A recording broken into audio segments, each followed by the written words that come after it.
Habari gani, karibuni, wanakumbukeni. Welcome to once again another Monday of our readings of Baba Walter Rodney's How Europe Underdeveloped Africa. I call him Baba because he is my elder, and Baba in Kiswahili is father.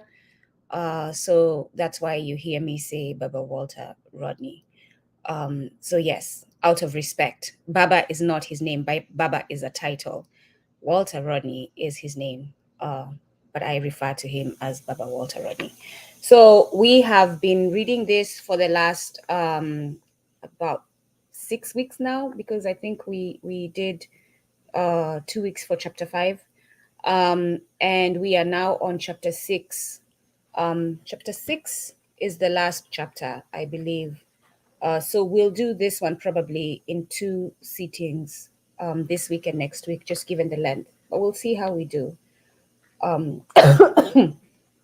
this is not your regular type of reading, audiobook reading.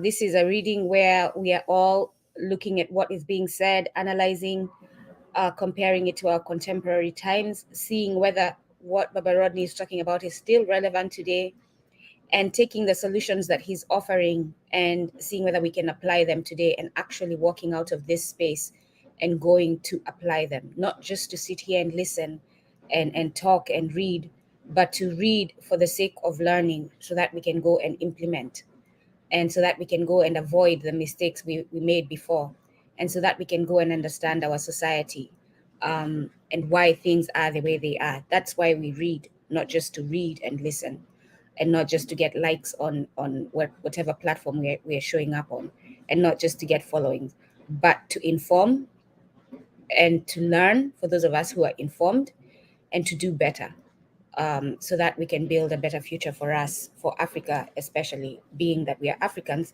That's our priority. We have to make sure our home is okay before we reach out to others. And we cannot reach out to others if we are not okay, which is why we prioritize Africans, not because we are racist, as others tend to accuse us of being, but because we are Black conscious. We are self-loving first, because you have to love self to understand how to love others, right? You cannot love others if you do not love yourself. So this is what we are doing. Chapter 6 is on colonialism as a system for underdeveloping Africa. And like I said, there are several bookstores where you can buy the book, several of them Black owned. I mentioned one last week, Black and Noble in Philadelphia. You have Hakim Bookstore in Philadelphia.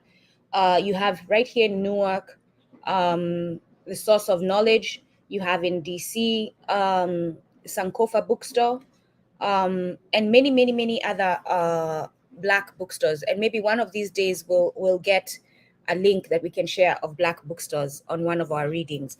But those are places where you can order the book. You can also visit the Walter Rodney Foundation. You see the link scrolling by on the bottom of the screen. I believe they have options there too on how you can buy the books that Baba Rodney has written. There's multiple books he's written, not just this one, and a couple of new children's books that they just published recently that he wrote before he transitioned. You can also find out how you can take action to support the foundation in the work that they do. They do a lot of the work that Baba Rodney recommended that we do. They're continuing his work, his legacy, and you can find out what you can do to support that work on the website right there, walterrodneyfoundation.org, action. The website is right at the bottom of the screen. Okay, so let's start our readings. Colonial End, my name is Nduku, for those of you who don't know me. Nduku, I am one of the co-hosts on Kumbukeni. We usually have our regular gatherings, our regular conversations on Sundays at 12 p.m. Eastern Standard Time. That is US time, Northeast time. So you can make the calculation of the time difference on what that is wherever you are. And you can again subscribe to Kumbukeni so that we can continue this work at youtube.com/@Kumbukeni1. You can reach us by email at kumbukeni1gmail.com, or you can reach me if you need to reach me directly with any questions on my Instagram at Nduku9127. That's NDUKU9127. Or on LinkedIn. You'll find me, Nduku Mosiemi Mulumba, on LinkedIn. So, colonialism as a system for underdeveloping. I should mention this week we are starting our journalism sessions with myself and Professor Milton Alimadi. On Fridays, we will be going on at 6 o'clock. I believe they last only an hour. We'll be taking articles from different Western media outlets, and we will be analyzing them to see how they manufactured the hate that they've built throughout centuries on Africans, the hate that we unfortunately were indoctrinated to embrace, which is the colonized mindset, right? And we're going to start detoxing, taking out, like Adesoji said yesterday, taking out that hate from our minds and starting to love ourselves and getting back to Black consciousness. So those sessions are on Friday. You can join the sessions by joining our Patreon at patreon.com/Kumbukeni.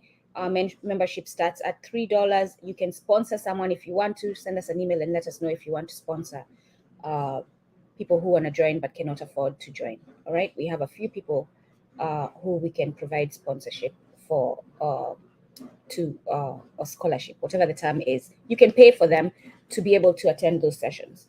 All right, colonialism as a system for underdeveloping Africa. The Black man certainly has to pay dear for carrying the white man's burden. George Padmore, Pan-Africanist, 1936, a West Indian Pan-Africanist. In the colonial society, education is such that it serves the colonialist. In a regime of slavery, education was but one institution for forming slaves. That's a statement from Frelimo, Mozambique Liberation Front, Department of Education and Culture, 1968.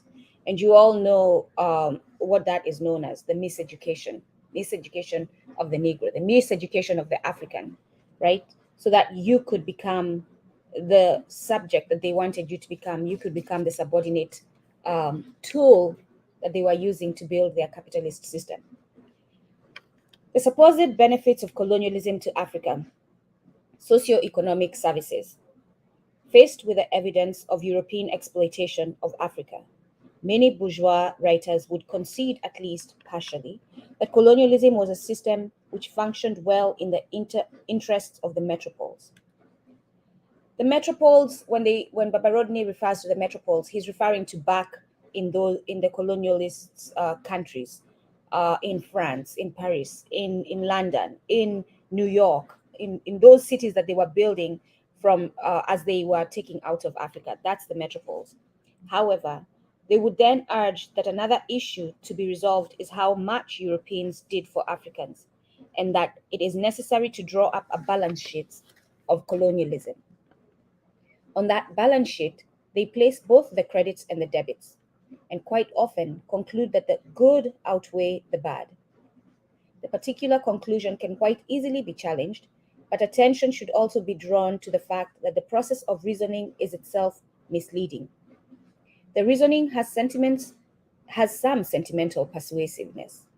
It appeals to the common sentiment that, after all, there must be two skies to a thing. The argument suggests that, on the one hand, there was exploitation and oppression, but on the other hand, colonial governments did much for the benefit of Africans, and they developed Africa. It is our contention that this is completely false. Colonialism had only one hand. It was a one-armed bandit. What did colonial governments do in the interest of Africans? Supposedly, they built railroads, schools, hospitals, and the like.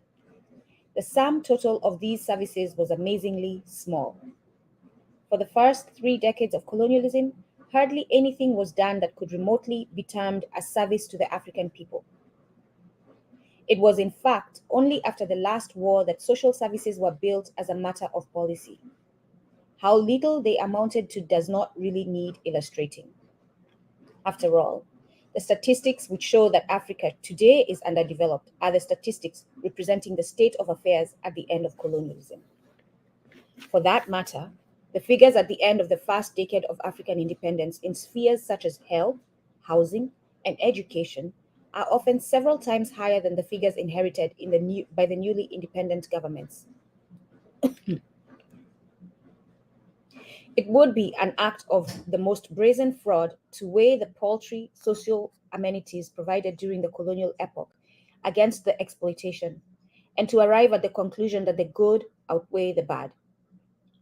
Capitalism did bring social services to European workers, firstly, as a byproduct of providing such services for the bourgeois and the middle class, and later as a deliberate act of policy. Nothing remotely comparable occurred in Africa. In 1934, long before the coming of the welfare state to Britain, expenditure for social services in the British Isles amounted to £6 15 shillings per person. I'm taking a look at some notes I had written on the side.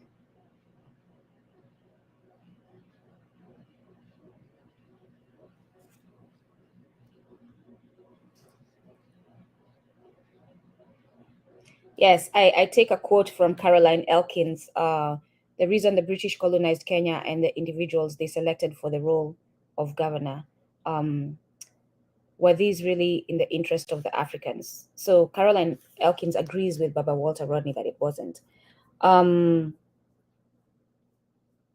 still believe to this day that the social services are offered for this reason, as seen in the lack of resource distribution to Black communities globally. So, for the reason that Baba Rodney says, capitalism did bring social services to European workers, firstly, as a byproduct of providing such services for the bourgeois and the middle class, and later as a deliberate act of policy.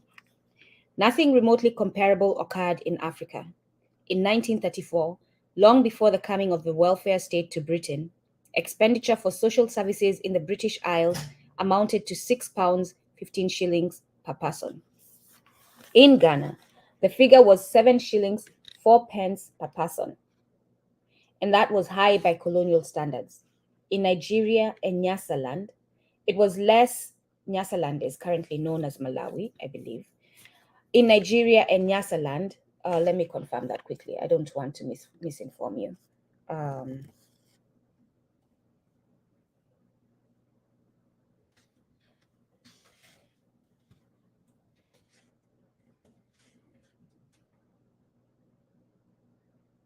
Yes, Malawi. Okay. In Nigeria and Nyasaland, it was less than 1 shilling 9 pence per head. None of the other colonizing powers were doing any better, and some much worse. The Portuguese stand out because they boasted the most and did the least. Portugal boasted that Angola, Guinea, and Mozambique have been their possessions for 500 years, during which time a civilizing mission has been going on. Baba Rodney has civilizing mission in quotes. At the end of 500 years of shouldering the white man's burden of civilizing African natives, the Portuguese had not managed to train a single African doctor in Mozambique, and the life expectancy in eastern Angola was less than 30 years. As for Guinea-Bissau, some insight into the situation there is provided by the admission of the Portuguese themselves that Guinea-Bissau was more neglected than Angola and Mozambique. Furthermore, the limited social services within Africa during colonial times were distributed in a manner that reflected the pattern of domination and exploitation. First of all, white settlers and expatriates wanted the standards of the bourgeoisie or professional classes of the metropoles.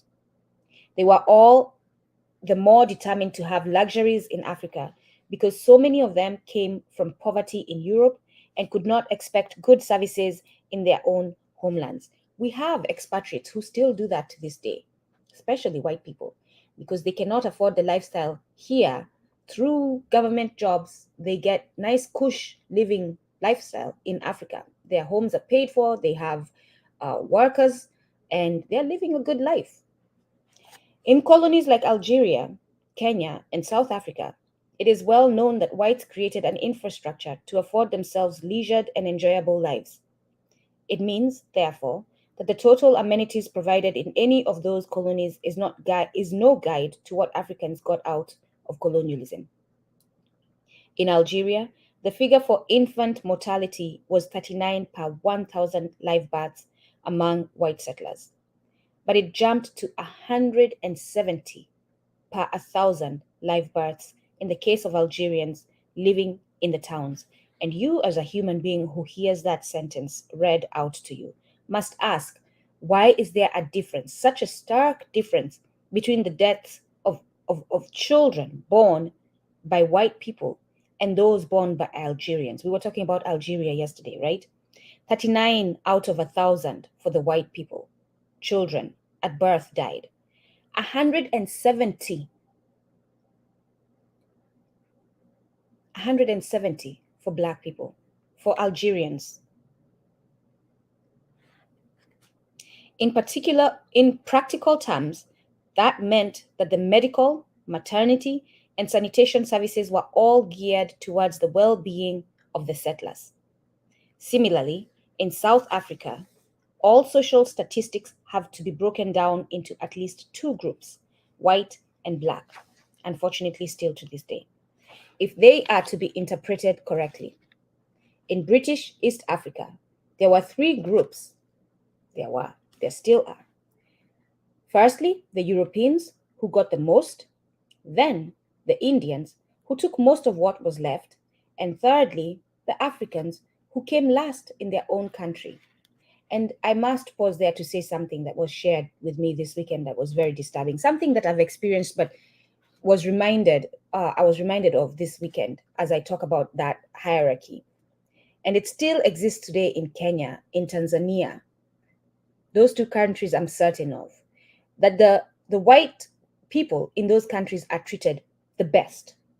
And then the Indians are treated better. Now we have the Chinese occupying that space as well, are treated better. The Chinese are actually competing for the first place with the whites.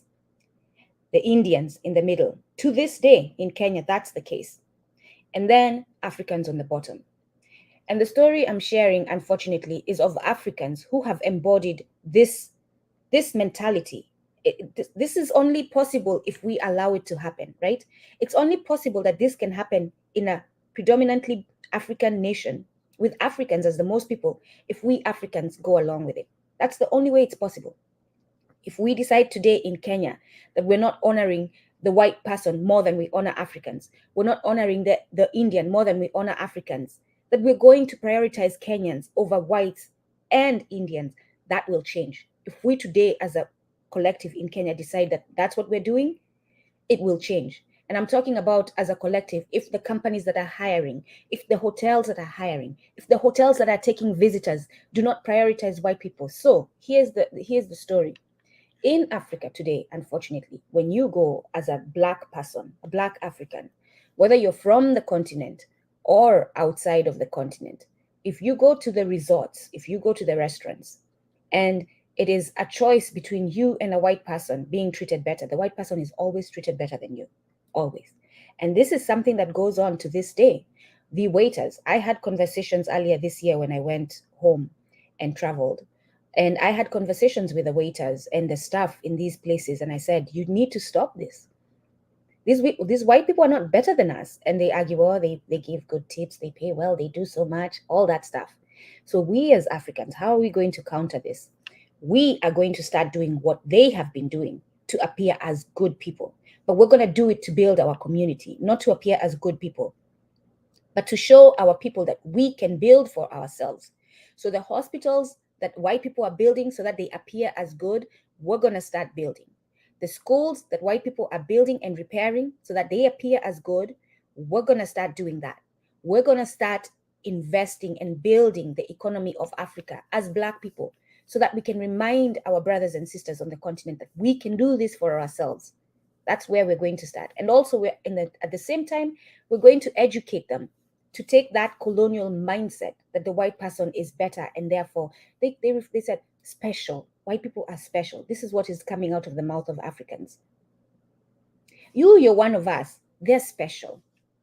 So if I'm one of you I mean, the internalized hate of self that they're not even realizing in that sentence. So you and me are equal, but these people are special. So you see yourself as less than these people.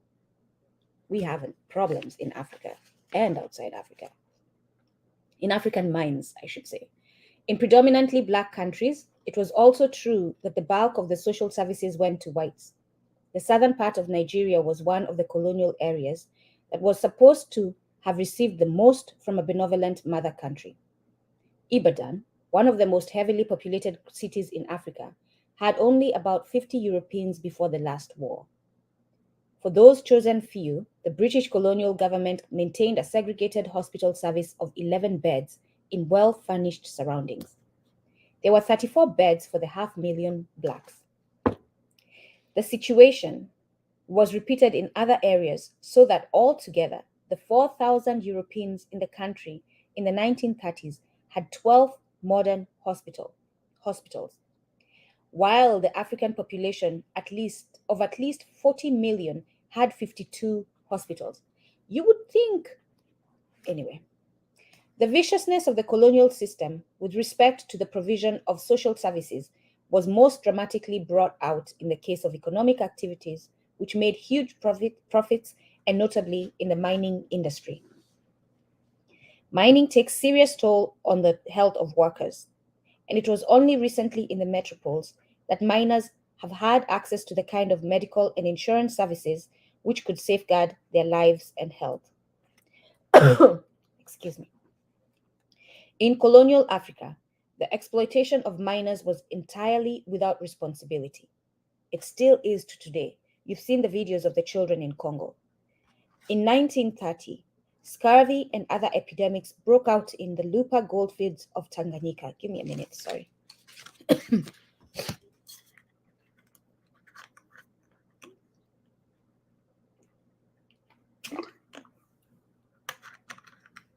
Sorry about that.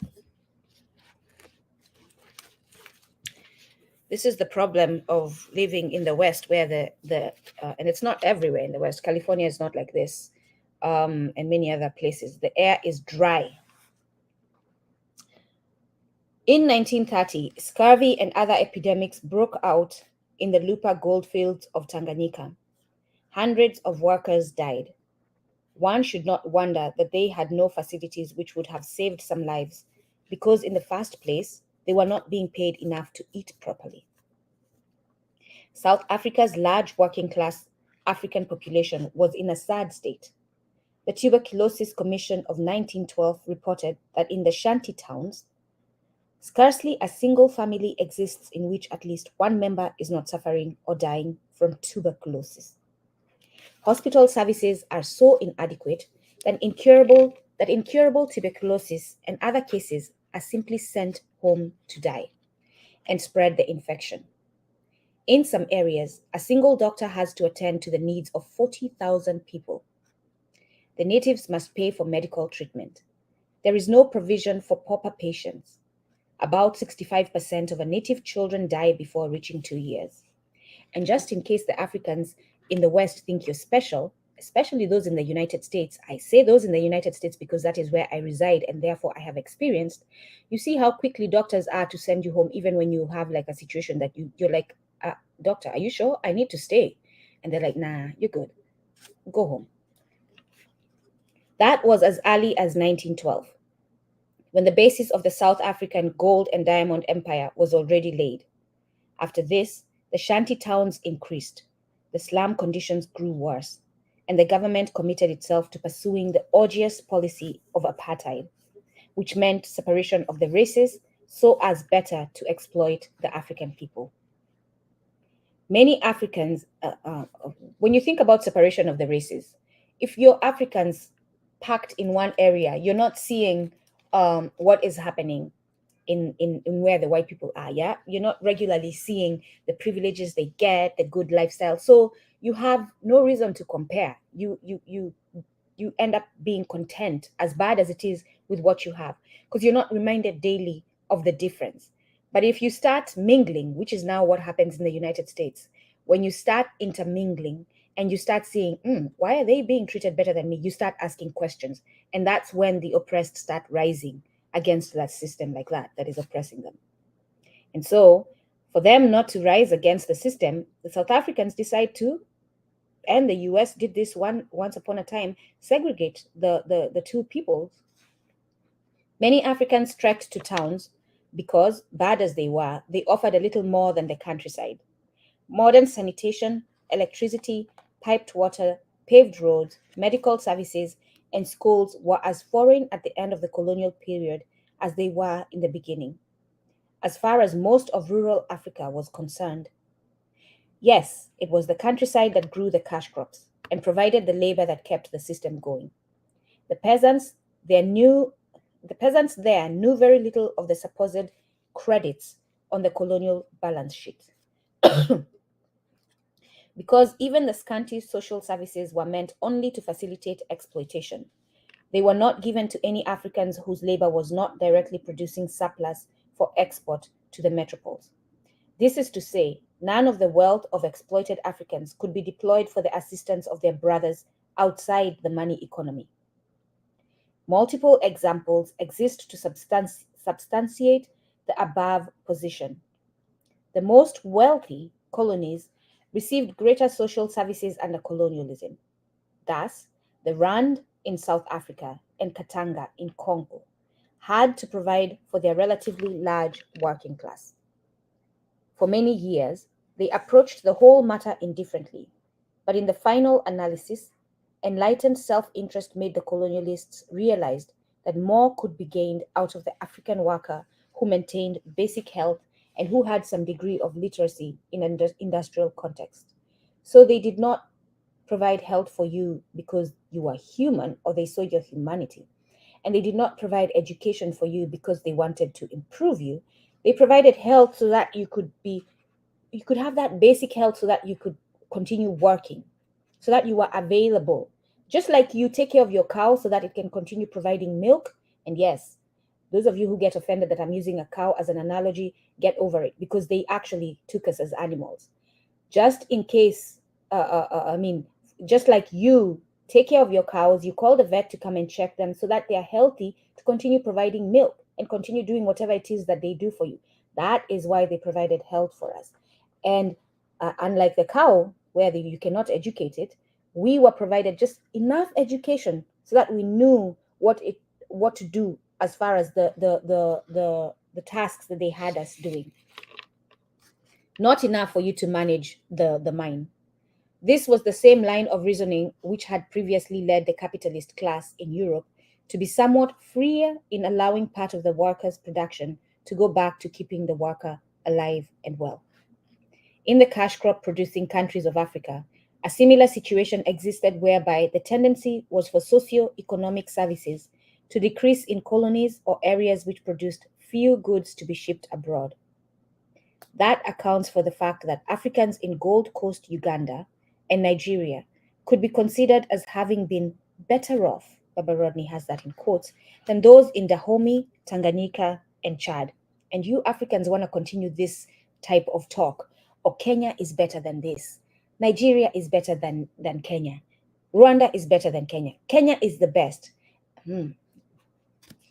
Within individual countries, considerable regional variations existed, depending on the degree to which different parts of a country were integrated into the capitalist money economy.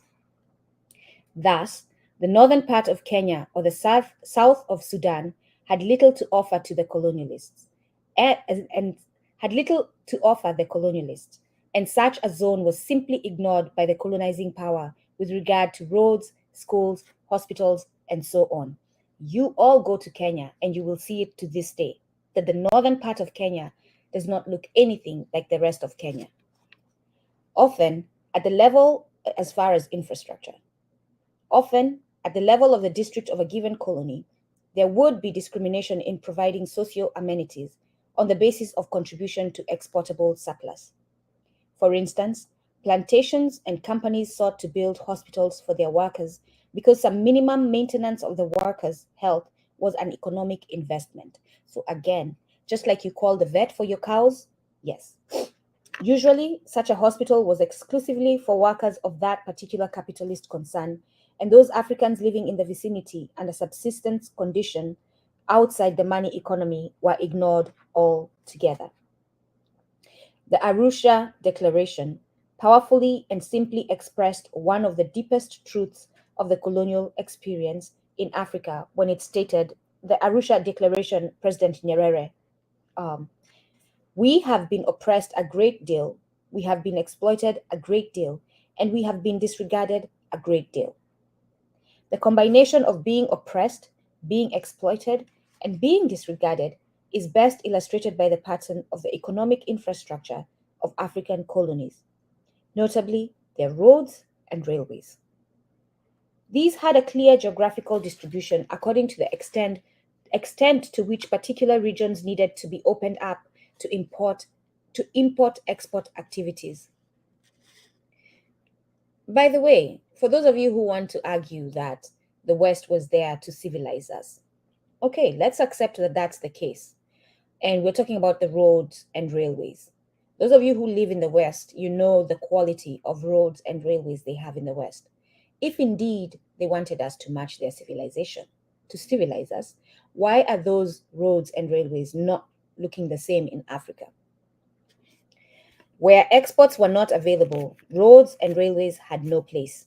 The only slight exception is that certain roads and railways were built to move troops and make conquest and oppression easier. Means of communication were not constructed in the colonial period so that Africans could visit their friends. More important still, they were not laid down to facilitate internal trade in African commodities. This reminds me of The Color of Law. That's a book that those of you, especially if you're in the United States, but Africans, get The Color of Law to understand how these people systemically have structures to prevent you from progress. When I read this sentence, means of communication were not constructed in the colonial period so that Africans could visit their friends in the colonial system of the United States. And yes, it is a colonial system. The mayor, a certain mayor, I forget the name, it's in the book, The Color of Law, intentionally designed or had bridges designed in New York so that they were low enough for buses not to go past them. Why buses? Because that's the mode of transportation that most African people in the United States take. Most marginalized people take buses. So the bridges that led to areas where white people frequented, their parks and all that, the bridges were built low by a certain mayor, had them designed that way and built that way so that buses could not pass under them. More important still, they were not laid down to facilitate internal trade in African commodities. There were no roads connecting different colonies and different parts of the same colony in a manner that made sense with regard to African needs and development. All roads and railways led down to the sea. They were built to extract gold or manganese or coffee or cotton. They were built to make business possible for the timber companies, trading companies, and agricultural concession farms and for white settlers. Any catering to African interests was purely coincidental. Yet in Africa, labor rather than capital took the lion's share in getting things done. With a minimum investment of capital, the colonial powers could mobilize thousands upon thousands of workers. Salaries were paid to the police officers and officials, and labor came into existence because of the colonial laws, the threat of force, and the use of force. Take, for instance, the building of railways. In Europe and America, railway building required huge inputs of capital. Great wage bills were incurred during construction, and added bonus payments were made to workers to get the job done as quickly as possible. In most parts of Africa, the Europeans who wanted to see a railroad built offered lashes as the ordinary wage and more lashes for extra effort. That means kwa wale ambao mnasikiza mkiwa mashambani, wazungu huku Uingereza walikuwa wanawalipa watu wao zaidi ili wafanye kazi vizuri na kwa bidii, lakini Afrika walikuwa wanawachapa wa Afrika ili wafanye kazi vizuri na kwa bidii. So to those of you who are in the rural area, who want to understand that even deeper, and we must be honest, why am I breaking this down? Because you have not been provided you don't have access to the education that most of us do, unfortunately, because of this whole situation Baba Rodney is explaining. And so what this means is, in the West, where the white people are, there are workers there. So that they could work more and better, they were given more money. That was the incentive. In Africa, at the same time, so that the Africans could work more and better, they were whipped, they were beaten. They had police. The police was your incentive. Reference was earlier made to the great cost, and today even, the great cost in African life of the French Congo Railroad from Brazzaville to Point Noir. Baba Rodney has French in brackets because it is in Congo. It is not the French Railroad. It is the Congo Railroad. Most of the intolerable conditions are explained by the non-availability of capital in the form of equipment.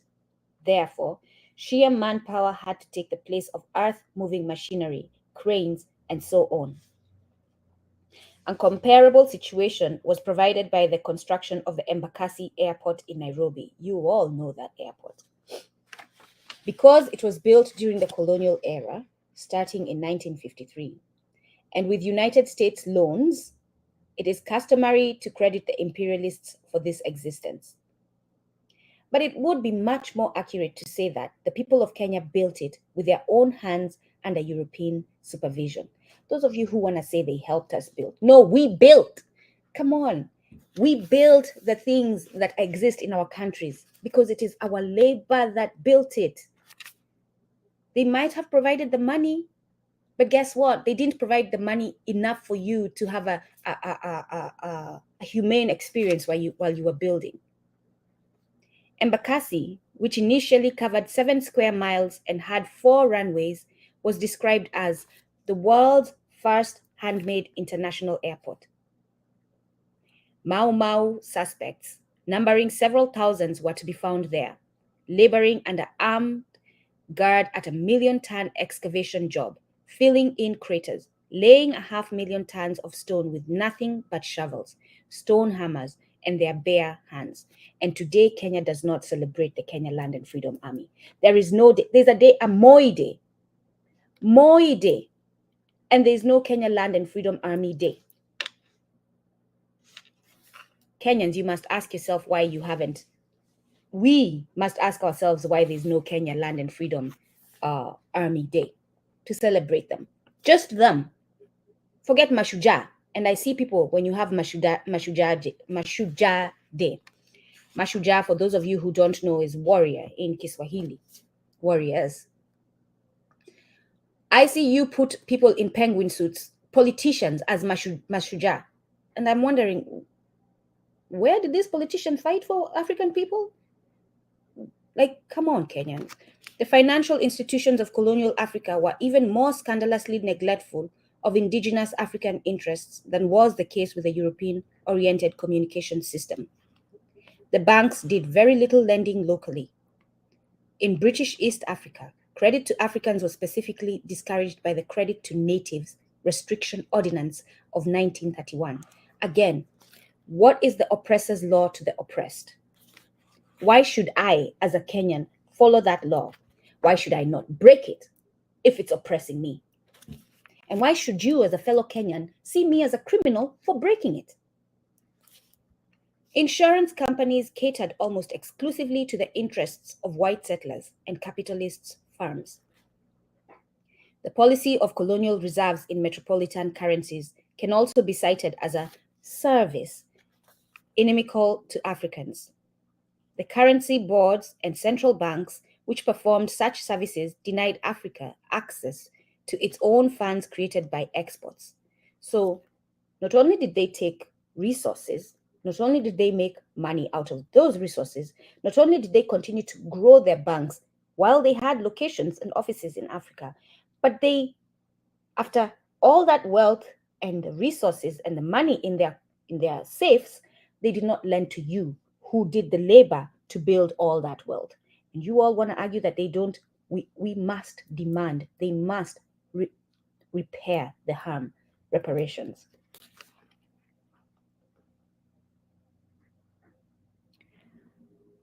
Instead, the colonial reserves in Britain, France, and Belgium represented African loans to and capital investment in Europe.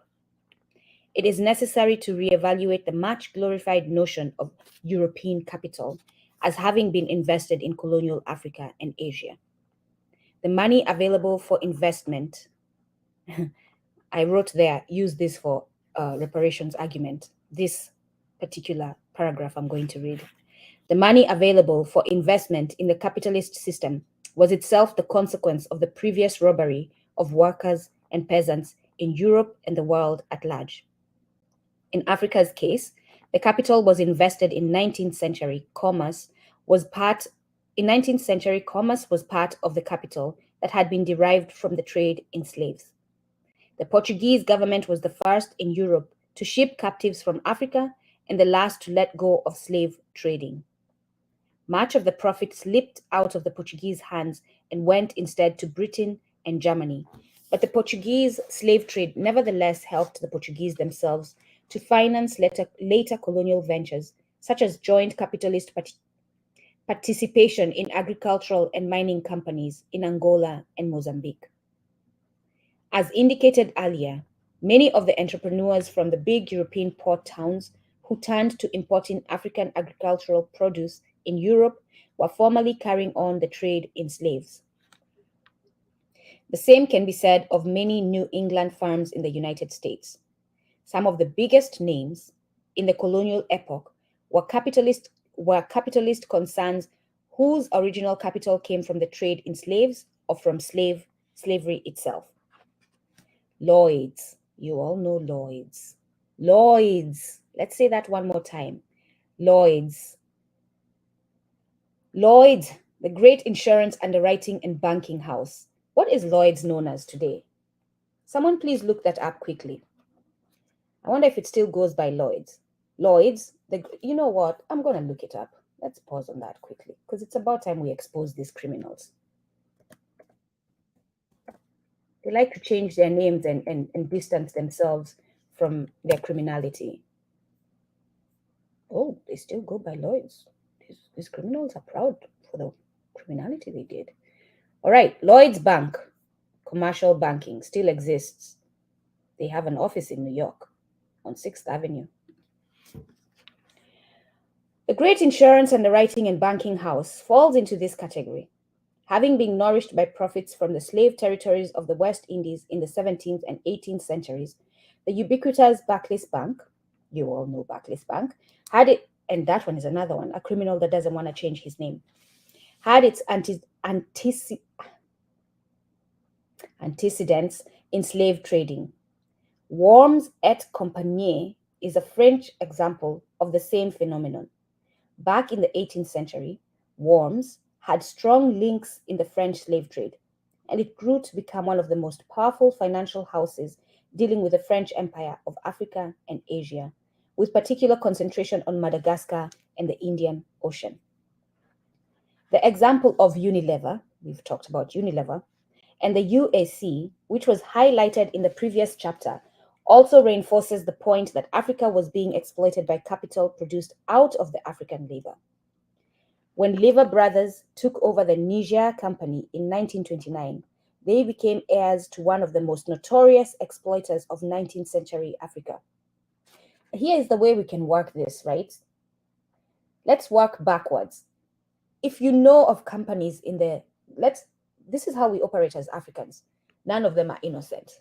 That's just how we start. None of them are innocent. So you come across a company, you're working in New York. You come across a company, you're working in London. You come across a company in Kenya. You see in the news that a certain company has been invited by, or the Kenyan president shaking their hand, we have now signed a partnership with Kenya. Take the company name and look at their history. Go online and look at their history and see if they've changed their name, what criminality they participated in. The Niger Company was a chartered company with full governmental and policy powers during the years 1885 to 1897. In that period, the company exploited Nigerians ruthlessly. And you all wonder why Nigerians want France to come out of Niger. Furthermore, the Niger Company was itself a monopoly that had bought up smaller firms, tracing their capital directly to slave trading. Similarly, when the UAC was born out of the merger with the Eastern and African Trading Company, it was associated with some more capital that grew from a family tree rooted in the European slave trade. And just because a company is called African does not mean it's African. The capital at the disposal of the big French trading firms CFAO and SCOA can also be traced in the same way. The process of capital accumulation and reproduction in East Africa lacks the continuity of West Africa. Firstly, Arabs as well as Europeans were participants in the slave trade from East Africa. I will tell you today, Oman does not want it revealed in Kenya that there was slavery in the coast of Kenya. The Oman government today and the Kenyan government is protecting this need to hide this history, does not want it to be known that they enslaved Kenyans on Kenyan ground, on Kenyan land, in Kenya. If you go to Fort Jesus, I went there and the guide had to ask me to turn off my video and not record the question that I was asking, that they actually enslaved. Because we're going through it, he's showing me around and I'm like, oh, so they did enslave Kenyans here because the evidence is right there. You can see it. And if you have a brain, you should ask because you can see it. And don't be afraid to ask. And he had me turn off my camera and said, listen, I don't want to get in trouble. Because if this gets out, I have a license to do this. If this gets out, I'm going to get in trouble. That I allowed you to put out that the Omans enslaved Kenyans because the Kenyan government is protecting them. Because guess what? They apparently maintain Fort Jesus today, as if Africans cannot come together to take over the maintenance of this place. Secondly, the Germans intervened in 1885, although they had not been previously involved, while the French, who had led the European slave trade in East Africa during the 18th and 19th centuries, concentrated on the colonizing the Indian Ocean islands rather than the East African mainland. Thirdly, German colonialism did not last beyond the 1914-18 to 1918 war. That's the First World War. Even so, on the British side, the capital and profits of the colonizing East Africa Company reappeared in the trading firm of Smith Mackenzie. That's another company you should check out. The capital that was invested in colonial Africa in later years was a continuation of the 19th century, along with new influxes from the metropoles. If one inquired closely into the origins of the supposedly new sources, quite a few would have been connected very closely to previous exploitation of non-European peoples. However, it is not necessary to prove that every firm trading in Africa had a first-hand or second-hand connection with the European slave trade and with earlier exploitation of the continent. It is enough to remember that Europe's greatest source of primary capital accumulation was overseas, and that the profits from African ventures continually outran the capital invested in the colonies. What is Baba Rodney telling us there? It doesn't matter the argument, the quest to find out if the companies that currently exist, Western companies that currently exist in the West and on the continent, whether they have a connection to slavery, to colonization. Let's not even bother with that. Let's just agree on this. They made money out of those practices. They used that money to invest in their economy. Part of that investment is companies coming up in their economy, right? So any company, whether it can be traced, any Western company, whether it can be traced back to slavery, the enslavement of Africans, whether it can be traced back to colonialism, it doesn't matter.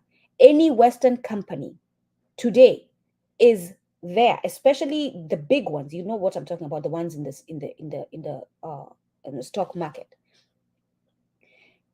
are there because of the capital from enslaving of Africans and colonizing of Africans. Full stop. Let's not even try, let's not even get into the business of tracing whether they are connected. All of them, because let's take a household, right? I, in my household, get in the business of investing in homes, right? I invest in homes, I build a revenue, I'm saving my monies, and I continue to invest in other businesses. I'm building more money. I'm getting more money in my accounts, right? I'm accumulating more money. I continue to invest. I do something else. What? I start agriculture. I am bringing money into my bank account. My children, whether they were helping me in those things that I did or not, are going to benefit from that money because I will leave it to them. They will be able to take that money to use it to do other things, to build new businesses. So, in the same way, governments that made money from enslaving Africans and put it in their banks, these banks are now lending to these people to build these new companies. So, whether these companies were connected directly or not, they're still connected and therefore must pay reparations. The capital that was invested in colonial Africa in later years was a continuation of the 19th century, along with new influxes from the metropoles. If one inquired closely into the origins of the supposedly new sources, quite a few would have been connected very closely to previous exploitation of non-Europeans. However, it is not necessary to prove that every farm trading in Africa had a first-hand or second-hand connection with the European slave trade and with earlier exploitation of the continent. It is enough to remember that Europe's greatest source of primary capital accumulation was overseas, and that the profits from African ventures continually outran the capital invested in the colonies. A conservative bourgeois writer on colonial Africa made the following remarks about the South African gold and diamond industries. Apart from the original capital subscribed in the diamond industry, all capital expenditure was provided for out of profits. The industry also yielded large profits to the international firms which dealt in diamonds. These had a peculiar importance because a considerable portion of the wealth accumulated by diamond firms was later used in the development of the gold industry of the Rand. So you see, the money made from the original sin is being used. And as clean as it looks in the destination, it still has that connection to the original sin, as they like to call it. Similarly, in Angola, the Diamond Company was an investment that quickly paid for itself and was then producing capital. The combined profits of that company for the years 1954 and 1955 alone came to the total of invested capital plus 40%. The excess over investment and maintenance costs was of course expatriated to Portugal, Belgium, and the United States, where the shareholders of Diamang were resident, and Angola was thereby investing in those countries. In this sense, the colonies were this is also why I argue that we need to stop arguing on reparations within borders, right? The United States has a commission that's arguing for reparations for descendants of enslaved Africans in the United States. Yeah. Caribbean has a commission that's arguing for reparations for enslaved Africans in the Caribbean. Yeah. I haven't heard of an African one, unfortunately. Here's the thing. The waters are so muddy that they're all involved in the global exploitation of the African. And therefore, the argument on reparations must be global, united. We all come together to charge all of them as one because they sat in Berlin as one to pay reparations to all of us. We include Portugal. We include Britain. We include the United States. We include Oman, whatever it is now, Saudi, all of them. We include France, all of them. We go down this book. Forget about any other place, actually. This book just gives you all of them. Go down this book and highlight all the nations. And then we, as a united global African community, present this. We actually create our own court. Forget about them and their courts, the international court, whatever use that is, the UN court. No, we create our own court. We create our own commission. We bring this case to our own court and we present the reason for them to pay reparations. And we send them the bill. And we start taking away access from them as long as they're not paying reparations. So guess what? No United States company can do business in Africa if you're not paying reparations. No UK company, even if it did before, close your doors, walk out, can do business in Africa. That's what revolution is. And I don't think we're ready for that. But that's what it is. That's what it's going to take to liberate Africa. We must use the leverage we have so that we can get them to do what must be done. We can no longer ask. We cannot no longer sit in talks. We can no longer invite kings and queens to come and visit and act like they didn't do wrong and they're not still doing wrong in Africa. No, we sit by ourselves. We determine what the harm is. We determine what the repair must be. We send them the bill and we start taking away access as long as the check is not arriving, just like they do to you. When they send you the bill and you don't pay and they start increasing the what's it called again, interest, that's what we're going to do. But this time, we're removing access. All the mining companies close until you pay reparations. All the banks close until you pay reparations. And you Africans want to ask me, what are we going to do as Africa? We'll figure it out, what we're going to do. How about that? We'll figure it out. Things are so bad anyway. Ask the Congolese. Things are so bad in Congo anyway. Get out, and then we'll figure it out. All right? Those of you who are used to your cush life and think that without the whites, you won't have your cush life, get over it. Again, get over it. Cry a river, build a bridge, and get over it. Because we must liberate ourselves. And I, for one, I'm tired of being subjugated. I'm tired of having to prove that I am deserving of resources, of access. I'm tired of being in rooms and being told that I cannot call a white man who told me he was white in the first place, who's the one who gave me the title in the first place, cannot call him that. And when I call him that, my job is taken away. I'm tired of that. And so what am I going to do? We as Africans must unite and ask for the harm, the wrong to be repaired. And if it's not repaired, they no longer have the privileges that they have in Africa. Similarly, in this sense, the colonies were the generators of the capital, rather than the countries into which foreign capital was plowed.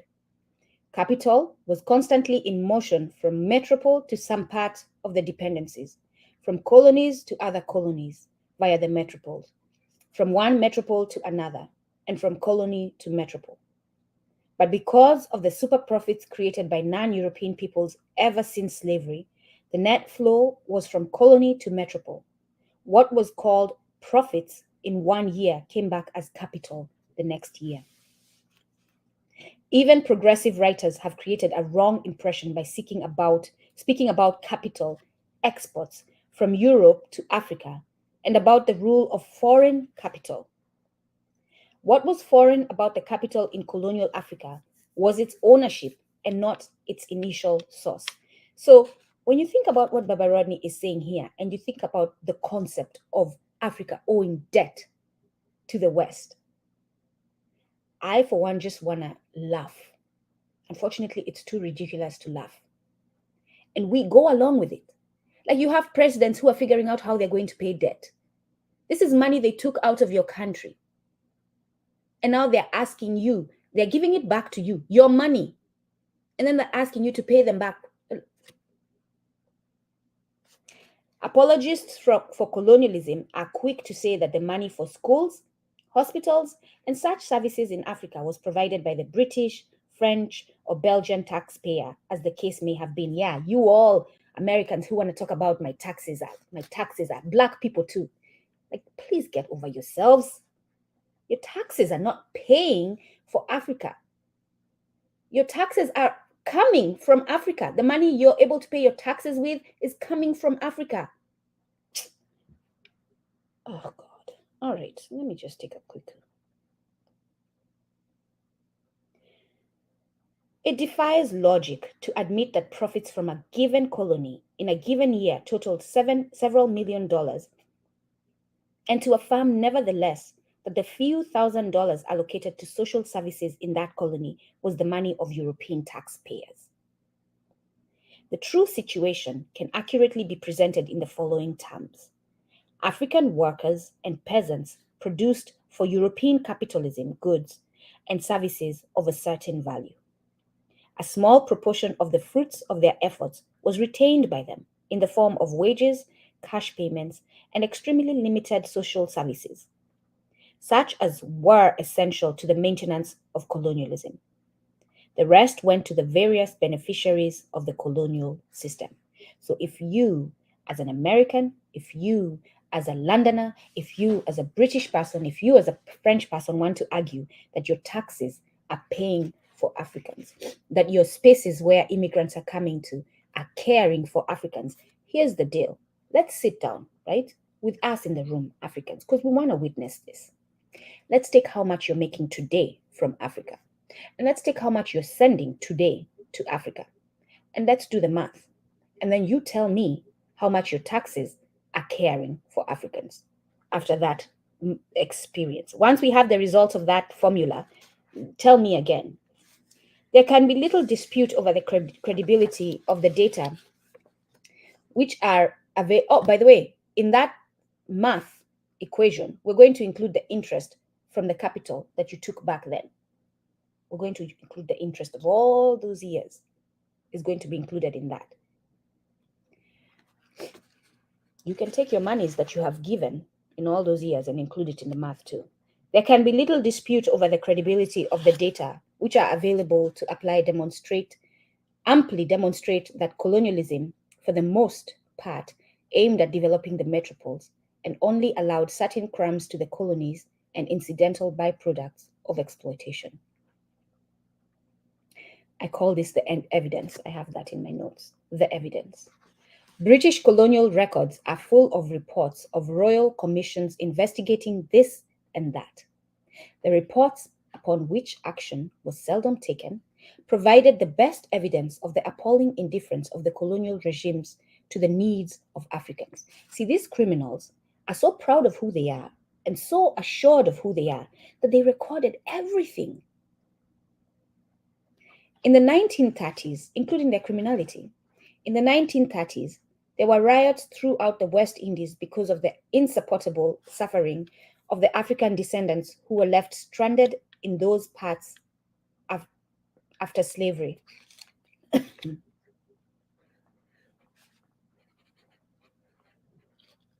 The Royal Commission investigating the grievances found them so shocking that the full findings were not published during the war, lest they reveal that colonialism was hardly any better than the fascism against which Britain was fighting.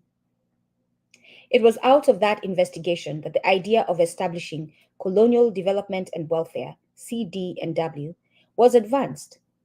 An act to that effect was passed in 1940, although it was not until 1944 that funds became available for CD&W loans to colonial administrations. The French also had their counterpart to CD&W in the form of the FIDES, FIDES, set up in 1946.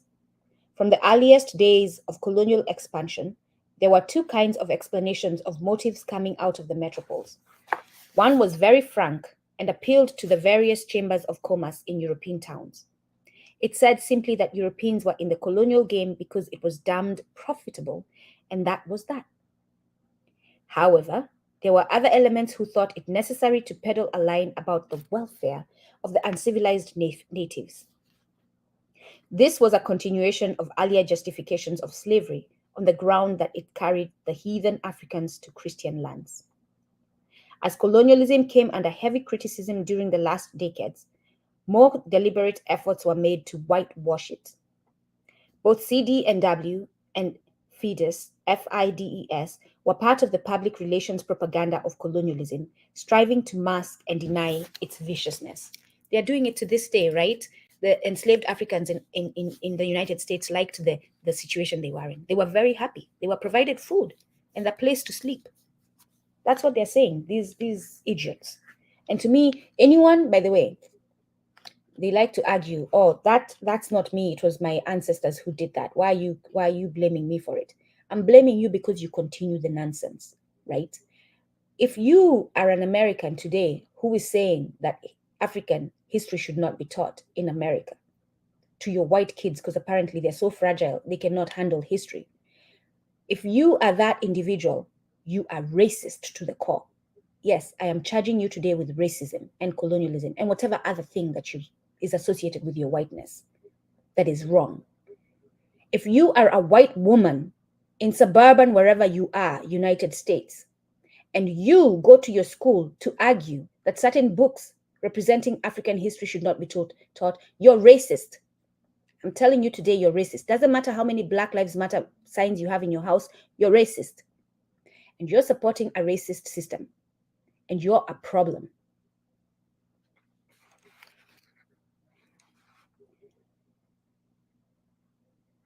Above all, both FIDES and CD&W were born of post-war conditions in Europe at the time when Western European capitalist nations were desperately falling back on colonies to save them vis-a-vis socialism and even from the competition of the United States. Mr. Bevin, a noted labor leader turned traitor to his class and spokesman for British capitalism, made the observation that the other two world powers, the United States and Soviet Russia, have tremendous resources. If Western Europe is to achieve its balance of payments and to get a world equilibrium, it is essential that African resources should be developed and made available. Any close study of the operations of CD&W and the FIDES reveal clearly that they had nothing to do with African development, but a great deal to do with the welfare of capitalist Europe. The so-called development funds for Africa went almost exclusively into the building of economic infrastructures and into the provision of certain social services. Of the CD&W grants between 1946 and 56, less than 1% was allocated to industries. In the case of FIDES, from 1949, I'm calling it FIDES just to let you know, it's FIDES, whatever the pronunciation is. From 1949 to 1953, the corresponding figure was less than 0.5%. Agriculture fared very little better, although that was, of course, the principal activity in which Africans were engaged. The colonial administration of Nigeria set up a 10-year plan. Does that sound familiar? Does that sound familiar? We have a plan that's currently being talked about as if it's going to help Africa, with hopes of borrowing heavily from CD&W funds. In that plan, the sum of 1,824 million pounds was voted for agriculture out of a total of 53 million pounds. Most of that agricultural grant was to be consumed by constructing an agricultural school and for providing salaries for British expats. Let me just make sure I read that well.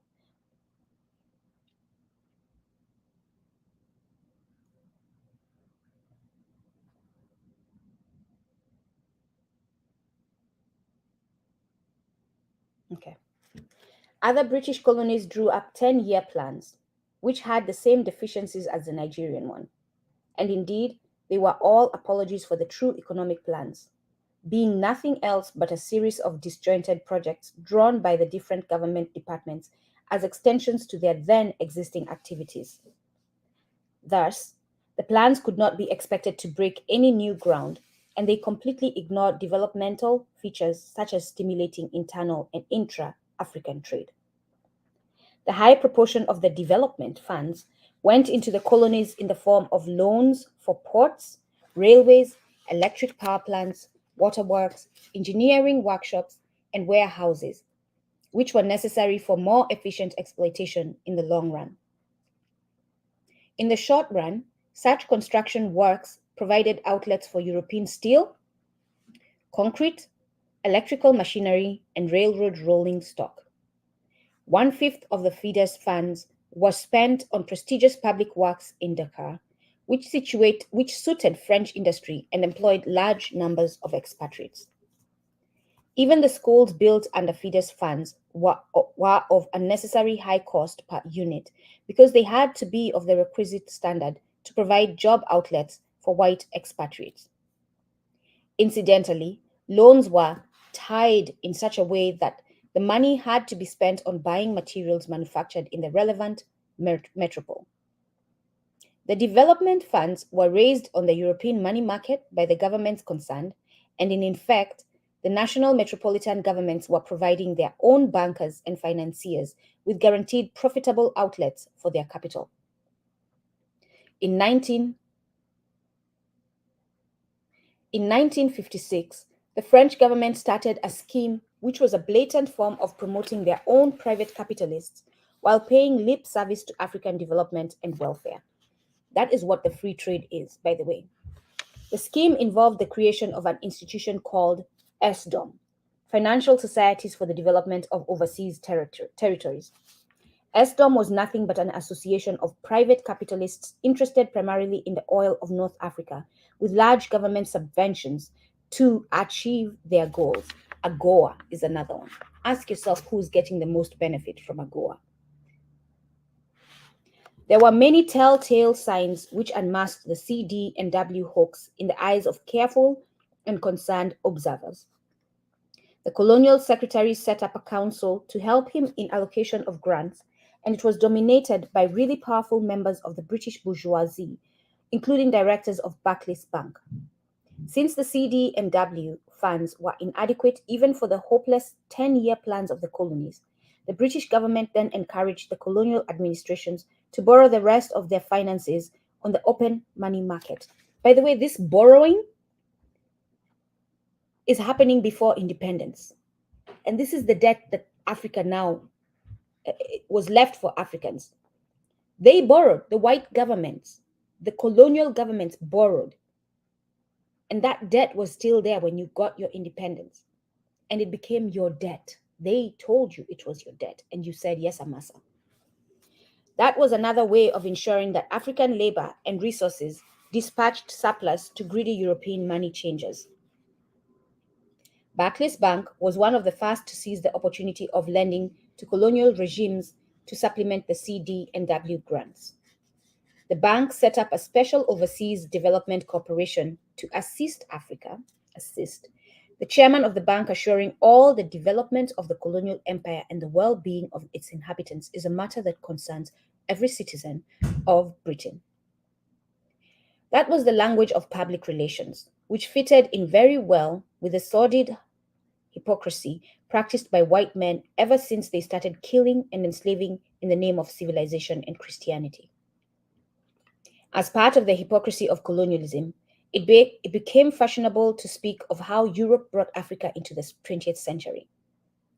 This assertion has implications in the socio-economic and political spheres, and it can be shown to be false not in some, but in all aspects.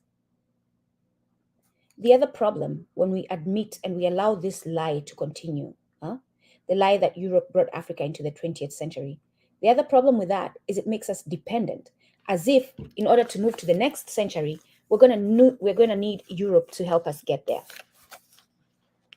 So often it is said that colonialism modernized Africa by introducing the dynamic features of capitalism, such as private property in land, private ownership of the other means of production, and money relations. Here it is essential to distinguish between capitalist elements and capitalism as a total social system. Colonialism introduced some elements of capitalism into Africa.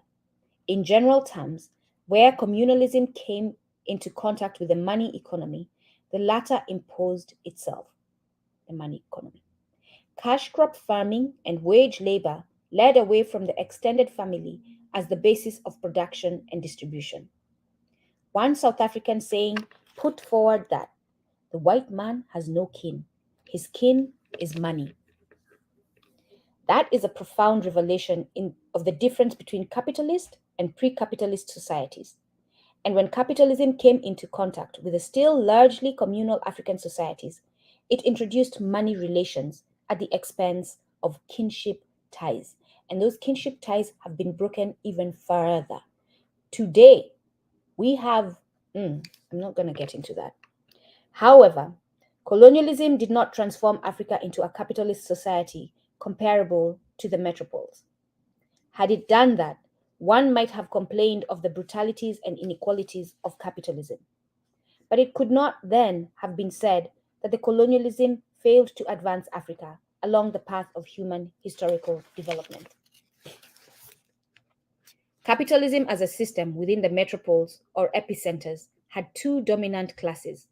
Firstly, the capitalists or bourgeoisie who owned the factories and banks, the major means for producing and distributing wealth.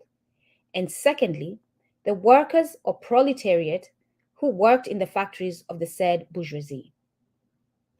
Colonialism did not create a capital owning and factory owning class among Africans or even inside Africa, nor did it create an urbanized proletariat of any significance, particularly outside South Africa.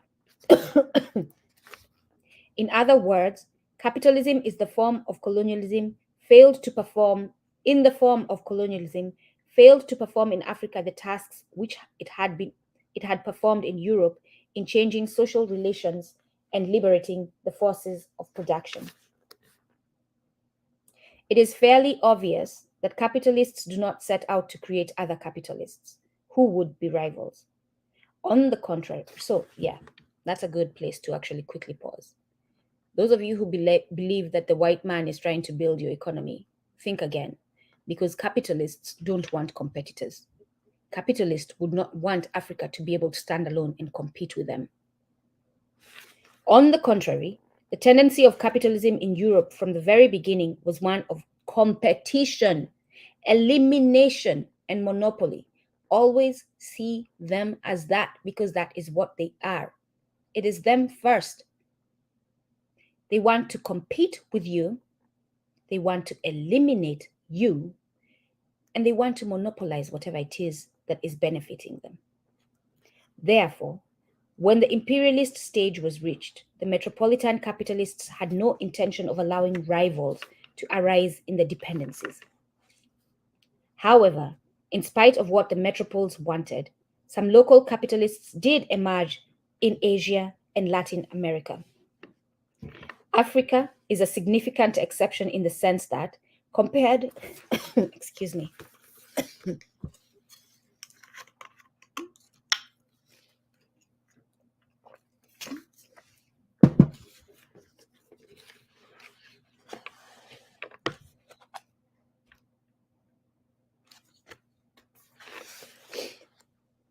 Africa is a significant exception in the sense that, compared with other colonized peoples, far fewer Africans had access even to the middle rungs of the bourgeois ladder in terms of capital for investment.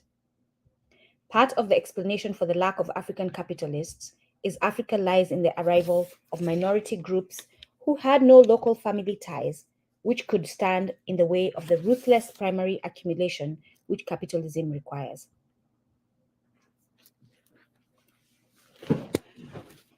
Lebanese, Syrian, Greek, and Indian businessmen rose from the ranks of petty traders to become minor and sometimes substantial capitalists. Names like Rhea and Leventis were well known in West Africa, just as names like Madvani and Visram became well known as capitalists in East Africa.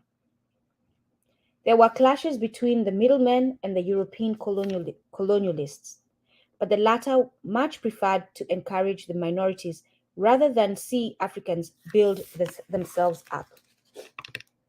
For instance, in West Africa, the businessmen from Sierra Leone, were discouraged both in their own colony and in other British possessions where they chose to settle.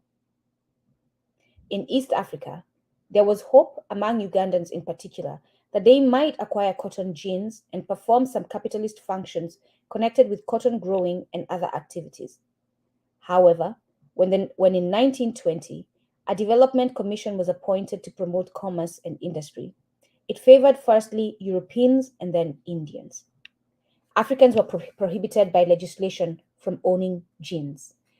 That legislation shows up today in policies implemented by the IMF and the World Bank as conditions for getting loans. Taking Africa as a whole, the few African businessmen who were allowed to emerge were at the bottom of the ladder and cannot be considered as capitalists in the true sense. They did not own sufficient capital to invest in large scale farming, trading, mining, or industry. They were dependent both on European owned capital and on the local capital of minority groups. That European capitalism should have failed to create African that European capitalism should have failed to create African capitalists is perhaps not so striking as its inability to create a working class and to diffuse industrial skills throughout Africa. By its very nature, colonialism was prejudiced against the establishment of industries in Africa, outside of agriculture, and the extractive spheres of mining and timber felling. Whenever internal forces seemed to push in the direction of African industrialization, they were deliberately blocked by the colonial governments acting on behalf of the metropolitan industrialists. Groundnut oil mills were set up in Senegal in 1927 and began exports to France. They were soon placed under restrictions because of protests of oil millers in France. Similarly, in Nigeria, the oil mills set up by Lebanese were discouraged. The oil was still sent to Europe as a raw material for industry, but European industrialists did not then welcome even the simple stage of processing groundnuts into oil on African soil. Many irrational contradictions arose throughout colonial Africa as a result of the non-industrialization policy. Sudanese and Ugandans grew cotton, but imported manufactured cotton goods. Ivory Coast grew cocoa and imported tinned cocoa and chocolate. The tiny working class of colonial Africa covered jobs such as agriculture, agricultural labor, and domestic service. Most of it was unskilled, in contrast to the accumulating skills of capitalism proper. When it came to projects requiring technical expertise, Europeans did the supervision, standing around in their helmets and white shorts. Of course, in 1885, Africans did not have the technical know-how which had evolved in Europe during the 18th and 19th century. I see this today in some of those factories that the Chinese are building in Africa. There's always that woman, Chinese woman, walking around inspecting as you work. That difference was itself partly due to the kind of relations between Africa and Europe in the pre-colonial period. What is more significant, however, is the incredibly small number of Africans who were able to acquire modern skills during the colonial period. In a few places, such as South Africa and the Rhodesias, this was due to specific racial discrimination in employment, so as to keep the best jobs for whites. Yet, even in the absence of whites, lack of skills among Africans was an integral part of the capitalist impact on the continent. It has already been illustrated how the presence of industry in Europe fostered and multiplied scientific techniques. The reverse side of the coin was presented in Africa. No industry meant no generation of skills. Even in the mining industry, it was arranged that the most valuable labor should be done outside Africa. It is sometimes forgotten that it is labor which adds value to commodities through the transformation of natural products. For instance, although gem diamonds have a value far above their practical usefulness, the value is not simply a question of their being rare. Work had to be done to locate the diamonds. That is the skilled task of a geologist. And the geologists were, of course, Europeans. Work had to be done to dig the diamonds out, which involves mainly physical labor. Only in that phase were Africans from South Africa, Namibia, Angola, Tanganyika, and Sierra Leone brought into the picture. Subsequently, work had to be done in cutting and polishing the diamonds.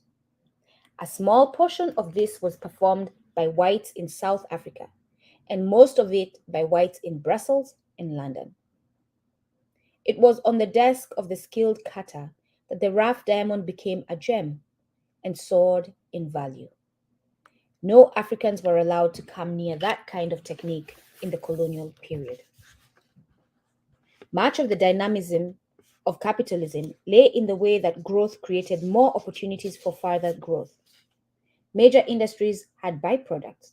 They stimulated local raw material usage and expanded transport and the building industry, as was seen in the case of Unilever. In the words of the professional economists, those were the beneficial, backward and forward linkages.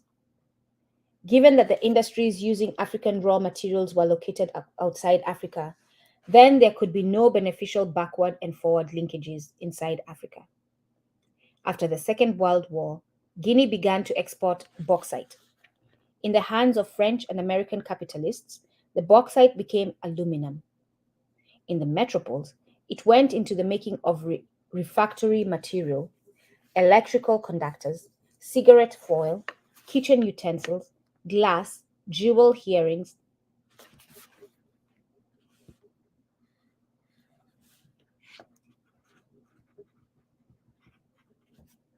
abrasives, lightweight structures, and aircraft. Guinean bauxite stimulated European shipping and North American hydroelectric power.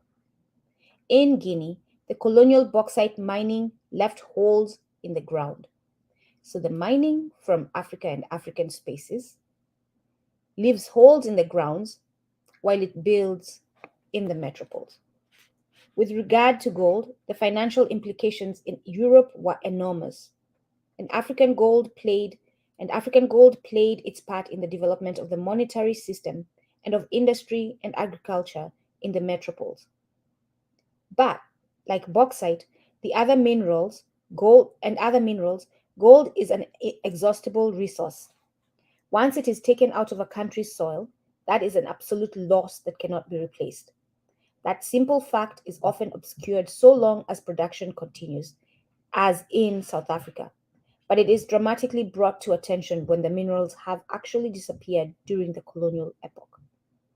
For instance, in the south of Tanganyika, the British mined gold as fast as they could from 1933 onwards at a place called Chunya. By 1953, they had gobbled it all up and exported it abroad. By the end of the colonial period, Chunya was one of the most backward spots in the whole of Tanganyika, which was itself known as the poor Cinderella of East Africa. Now, why on earth are you calling yourself Cinderella? And even if they call you that, change it once you kick them out. If that was modernization, and given the price paid in exploitation and oppression, then Africans would have been better off in the bush.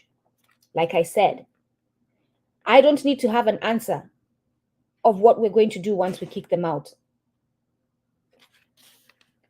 Africans were better off in the bush. Industrialization does not only mean factories. Agriculture itself has been industrialized in capitalist and socialist countries by the intensive application of scientific principles to irrigation, fertilizers, tools, crop selection, stock breeding. The most decisive failure of colonialism in Africa was its failure to change the technology of agricultural production. Most convincing evidence as to the superficiality of the talk about colonialism having modernized Africa is the fact that the vast majority of Africans went into colonialism with a hoe, a djembe, and came out with a hoe, a djembe. They went in and came out as they went in. No growth. Some capitalist plantations introduced agricultural machinery, and the odd tractor found its way into the hands of African farmers. But the hoe, the djembe, remained the overwhelmingly dominant agricultural implement. I actually want to go back to that because it's not as destructive on the soil. Anyway, a story for another day. In fact, those of you on LinkedIn, there is an event scheduled for this Wednesday at 1 p.m. where we'll be talking about that. We have a guest from Kenya, a fellow sister from Kenya, who's doing the work of good, healthy agricultural practices in Kenya. So, again, let's get there and talk about that on Wednesday at 1 p.m. Eastern Standard Time. In some districts, the group hosting the event is called the Imagine Alkebulan. Imagine emerging. Those of you who roll your R's, emerging Alkebulan, as in the Alkebulan that is arising, that is coming up, emerging, that word. In some districts, capitalism brought about technological backwardness in agriculture. On the reserves of Southern Africa, far too many Africans were crowded into inadequate land and were forced to engage in intensive farming, using techniques that were suitable only to shifting cultivation. In practice, that was a form of technical retrogression because the land yielded less and less and became destroyed in the process. Wherever Africans were hampered in their use of their ancestral lands on a wide-ranging shifting basis, the same negative effect was to be found. Besides, some of the new cash crops like groundnuts and cotton were very demanding on the soil. In countries like Senegal, Niger, and Chad, which were already on the edge of the desert, the steady cultivation led to soil impoverishment and encroachment of the desert. And you wonder why the desert has grown in that area. Racist notions are so deep-rooted within capitalist society that the failure of African agriculture to advance was put down to the inherent inferiority of the African, despite the fact that we are the ones who built the systems of agriculture. You know, in the United States, when these white folk came here, they learned from the indigenous peoples of the Americas, the so-called Native Americans. They had to teach them. So before they go ahead and kill and wipe out the people, they take knowledge from them of how to do agriculture. You want to tell yourself that white folk are better than you. Racist notions are so deep-rooted within capitalist society that the failure of African agriculture to advance was put down to the inherent inferiority of the African. It would be much truer to say that it was due to the white intruders, although the basic explanation is to be found not in the personal ill will of the colonialists or in their racial origin, but rather in the organized viciousness of the capitalist colonialist system. So stop worrying about their feelings, how they feel about you, how they think about you. Or let me talk to them so that they can see my humanity. Stop trying to approach them and understand that their goal is building capitalism and colonialism. That is what it is. They organized viciously to exploit you in order to build capitalism and colonialism system. It's not that they think you're inferior. They actually don't believe that. It's a story they created so that they could justify the vicious ways in which they went about building their capitalist and colonial systems. So stop believing it yourself. Failure to improve agricultural tools and methods on behalf of African peasants was not a matter of a bad decision by colonial policy makers. It was an inescapable feature of colonialism as a whole, based on the understanding that the international division of labor aimed at skills in the metropoles and low-level manpower in the dependencies.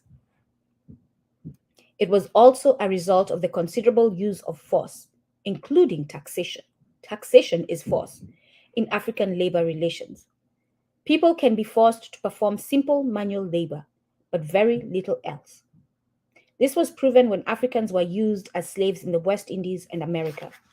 Slaves damaged tools and carried out sabotage, which could only be controlled by extra supervision and by keeping tools and productive processes very elementary. Slave labor was unsuitable for carrying out industrial activity, so that in the United States, the North went to war in 1861 to end slavery in the South so as to spread true capitalist relations throughout the land. Now, don't you go thinking that the North wanted to end slavery for the sake of Black people. Following the same line of argument, it becomes clear why the various forms of forced agricultural labor in Africa had to be kept quite simple, which in turn meant small earnings. Capitalists under colonialism did not pay enough for an African to maintain himself and family.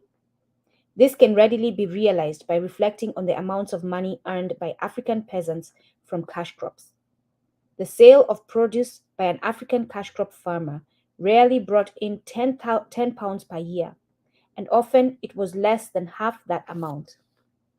Out of that, a peasant had to pay for tools, seeds, and transport, and he had to repay the loan to the middleman before he could call the remainder his own. Peasants producing coffee and cocoa and collecting palm produce tended to earn more than those dealing with cotton and groundnuts. But even the ordinary Akwapim cocoa farmer or Chaga coffee farmer never handled money in quantities sufficient to feed, clothe, and shelter his family. Instead, subsistence farming of yams and bananas continued as a supplement. That was how the peasant managed to eat, and the few shillings earned went to pay taxes and to buy the increasing number of things which could not be obtained without money in the middlemen's shops: salt, cloth, paraffin. If he was extremely lucky, he would have access to zinc sheets, bicycles, radios, and sewing machines, and would be able to pay school fees. It must be made quite clear that those in the last category were extremely few. One reason why the African peasant got so little for his agricultural crops was that his labor was unskilled. That was not the whole explanation, but it is true that a product such as cotton jumped in value during the time it went through the sophisticated process of manufacture in Europe.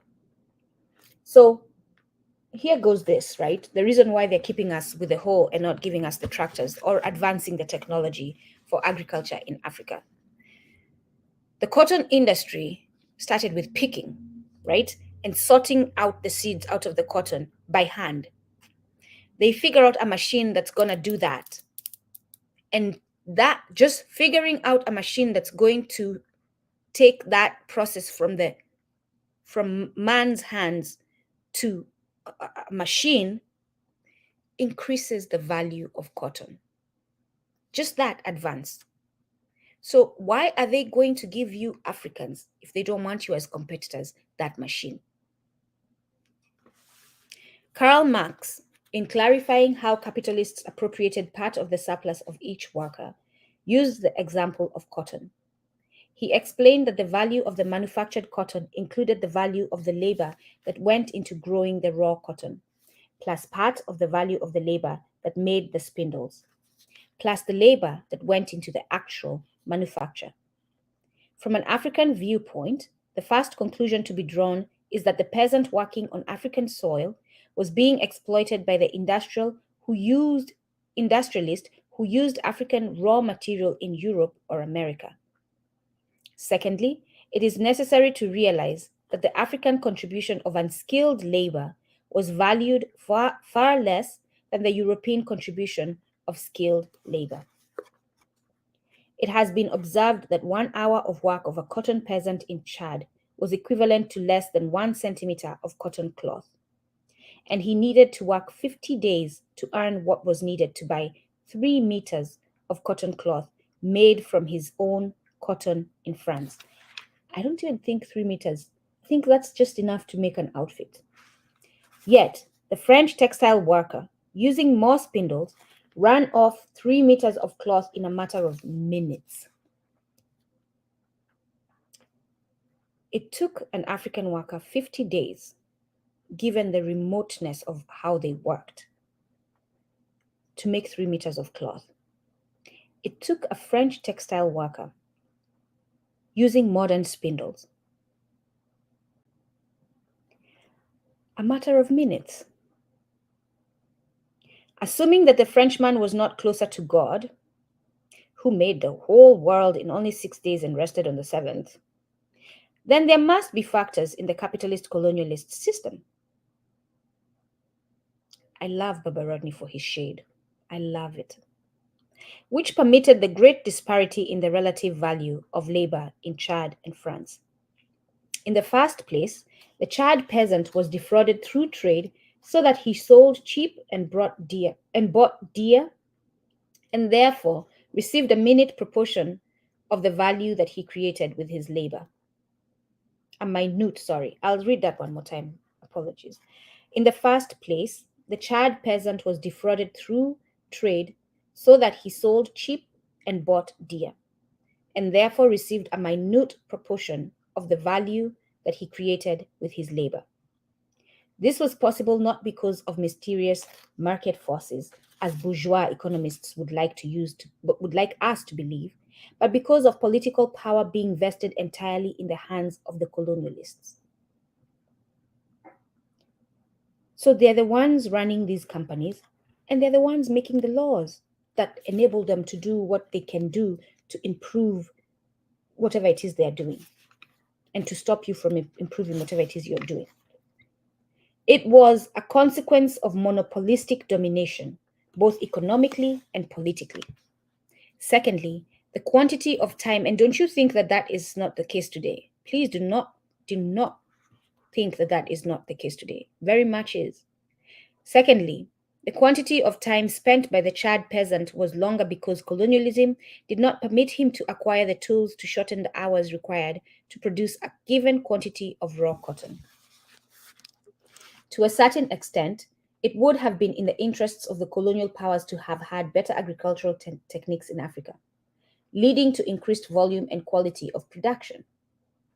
All colonial regimes sponsored some scientific research into tropical agriculture. However, the research was almost entirely devoted to cash crops.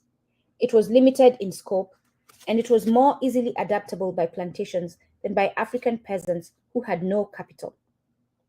The pitiable amount devoted to agricultural improvement in Africa during the colonial period contrasts sharply with the increasingly huge sums that were devoted to research in Europe over the same period, with enormous benefits to both industry and agriculture in the metropoles. Side by side with the ill-founded claims about socio-economic modernization went the claims by colonial apologists that European rule brought political uplift and emancipation. As if we were not a political society before that.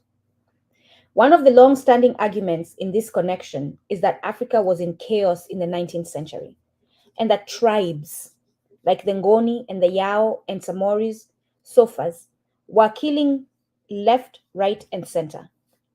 Consequently, Africa was saved by Livingstone and Stanley. For the most part, such wild statements have no place in the works of the present generation of European scholars of Africa, since they are known to have no resemblance to reality. However, some writers still preach that the Bantu could be saved from the wasting struggles and from their general economic and technical backwardness only by the imposition of stable European government.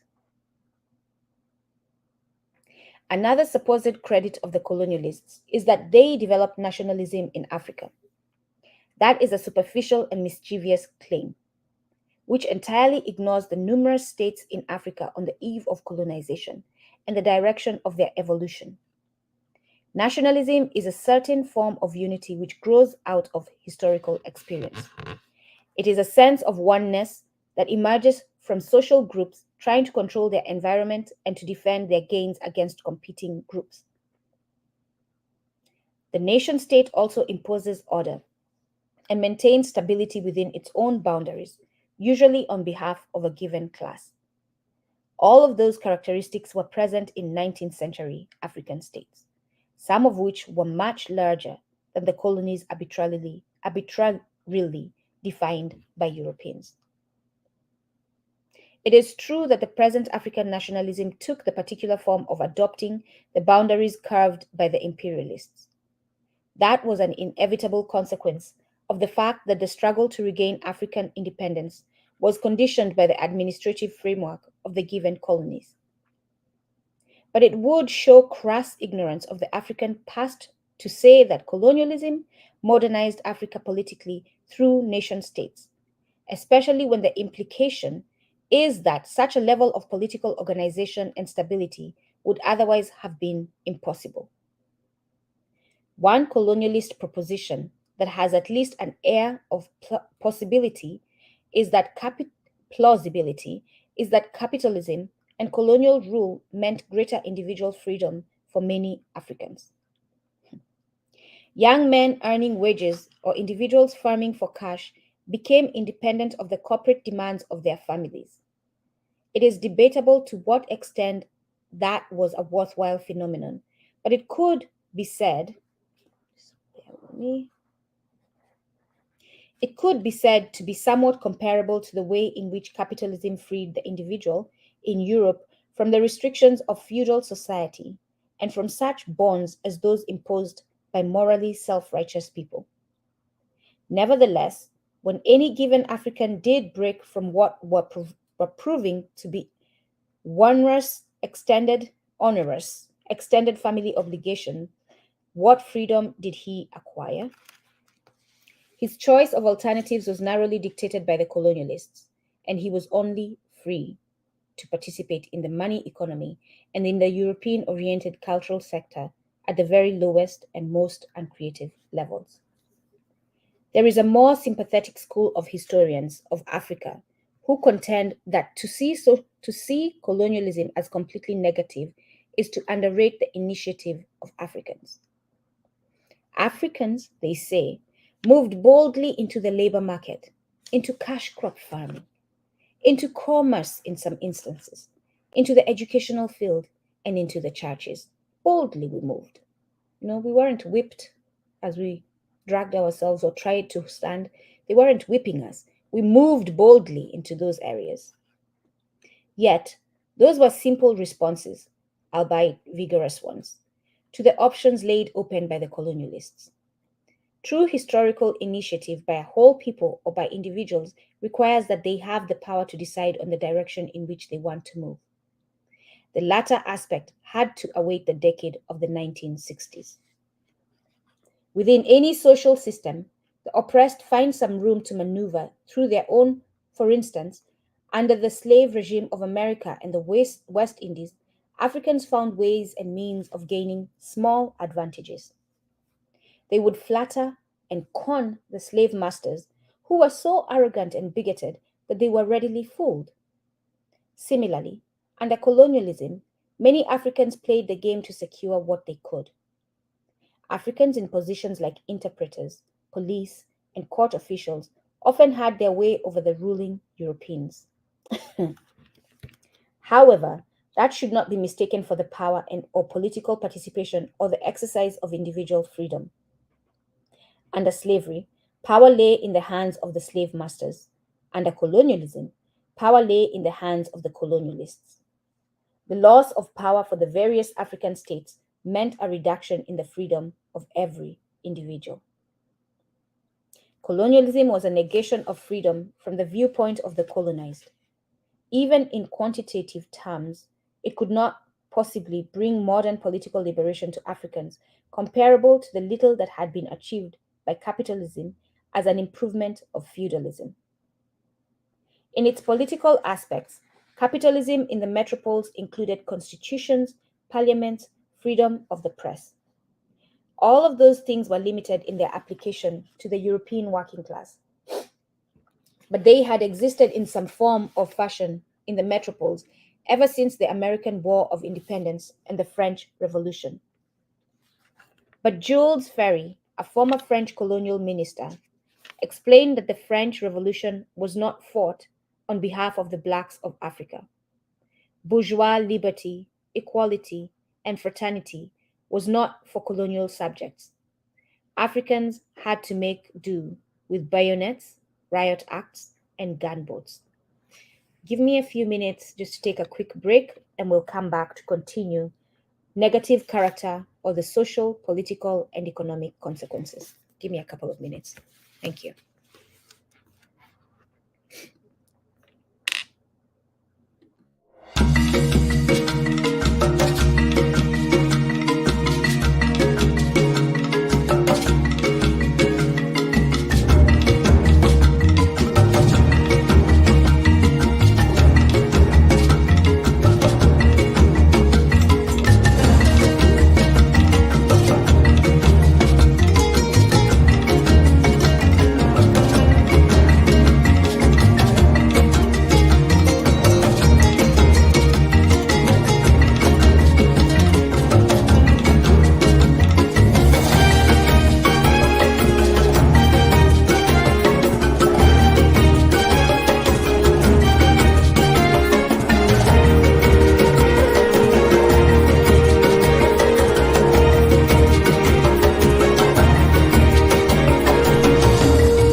Marley Gordon, what are those turkeys?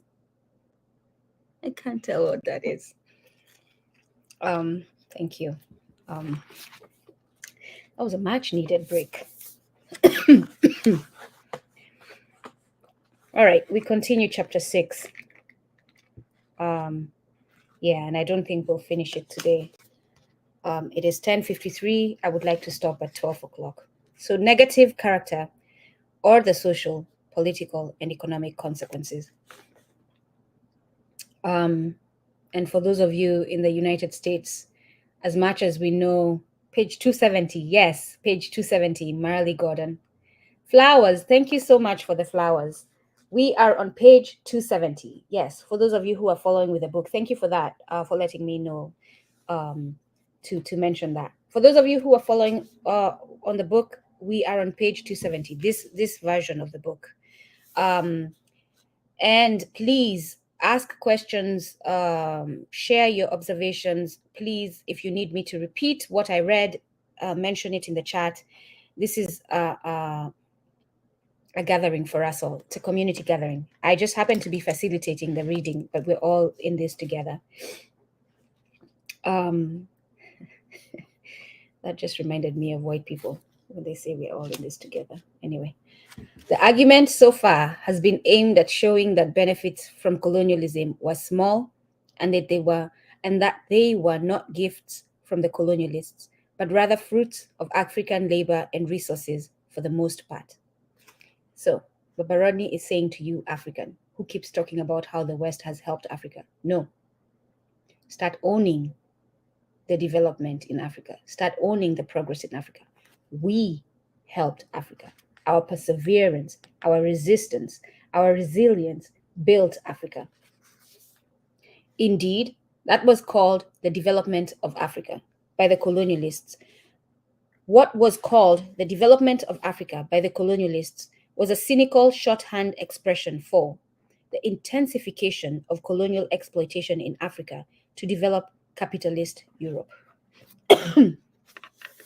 The analysis has gone beyond that to demonstrate that numerous false claims are made purporting to show that Europe and developed Africa in the sense of bringing about social order, nationalism, and economic modernization. However, all of that would still not permit the conclusion that colonialism had a negative impact on Africa's development. In offering the view that colonialism was negative, the aim is to draw attention to the way that previous African development was blunted, halted, and turned back. In place of that interruption and blockade, nothing of compensatory value was introduced. In other words, we as Africans, before the invaders, the colonialists, the imperialists came into Africa, we were doing just fine. We had shown through centuries progress, and we would have continued to show progress if not interrupted. It is called an interruption of our progress. Is what this is.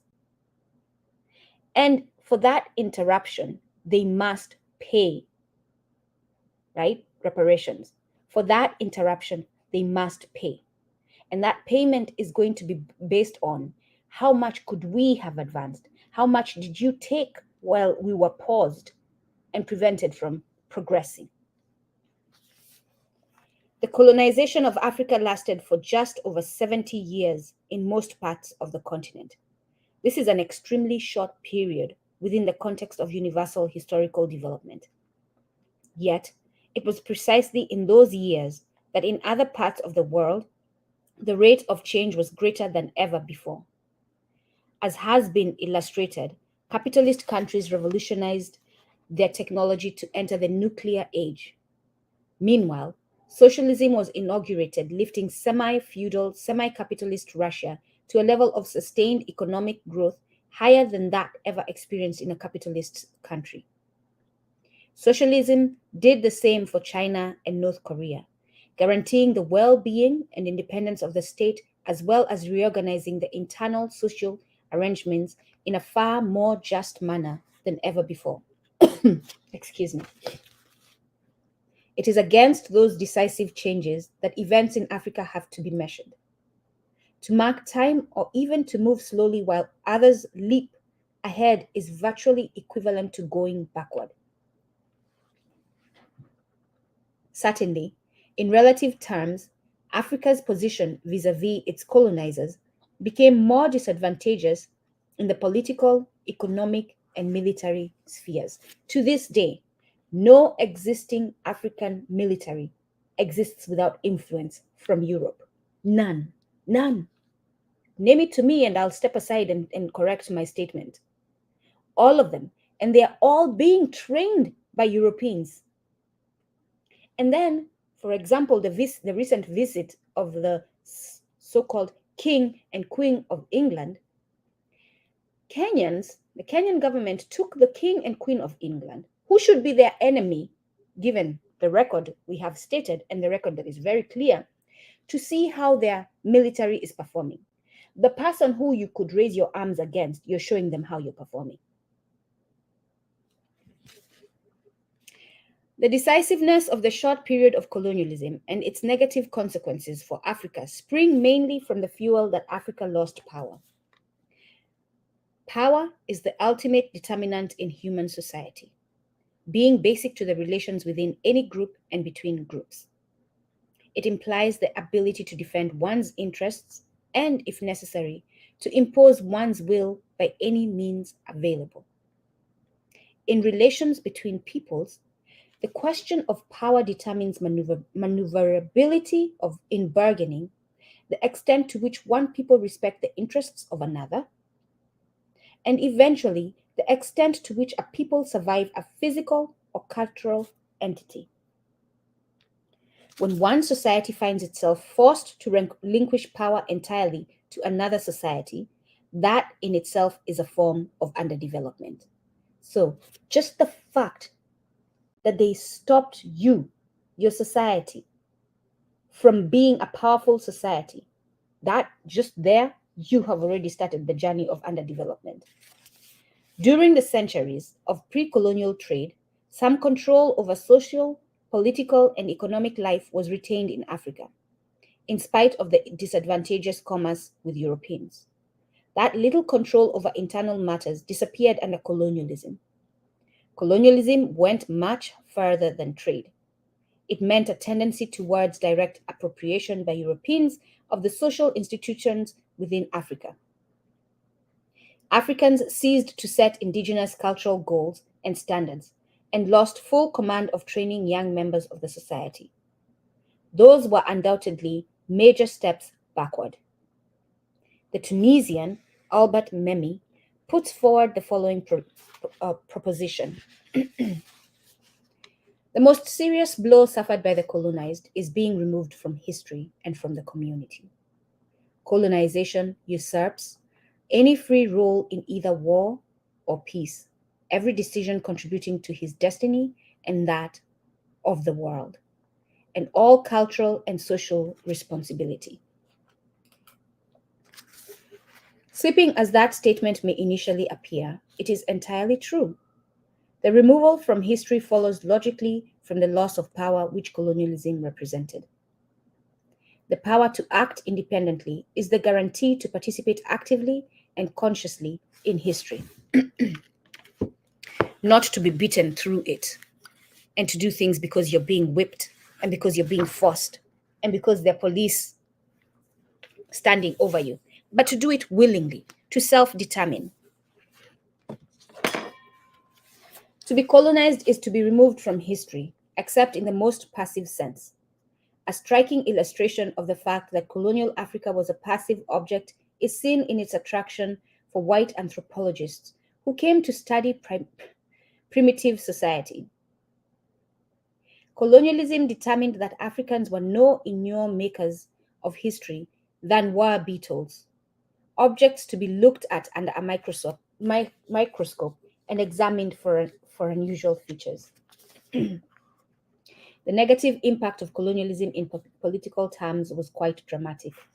Overnight, African political states lost their power, independence, and meaning, irrespective of whether they were big empires or small polities. Certain traditional rulers were kept in office, and the formal structure of some kingdoms was partially retained, but the substance of political life was quite different. Political power had passed into the hands of foreign overlords. Of course, numerous African states in previous centuries had passed through the cycle of growth and decline, but colonial rule was different. So long as it lasted, not a single African state could flourish. And by the way, colonial rule still continues. You all call yourself the Commonwealth, right? Kenya, you're part of the Commonwealth? Yeah, you're still colonized. To be specific, it must be noted that colonialism crushed by force the surviving feudal states of North Africa. And the French wiped out the large Muslim states of the Western Sudan, as well as the Dahomey and kingdoms of Madagascar. That the British eliminated Egypt and Mahdist Sudan, Asante, Benin, the Yoruba kingdoms, Swaziland, Matabeleland,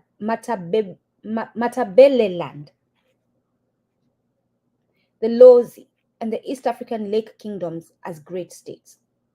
It should further be noted that a multiplicity of smaller and growing states were removed from the face of Africa by the Belgians, Portuguese, British, French, Germans, Spaniards, and Italians. Finally, those that appeared to survive were nothing but puppet creations. For instance, the Sultan of Morocco retained nominal existence under colonial rule, which started in 1912, and the same applied to the Bey of Tunis.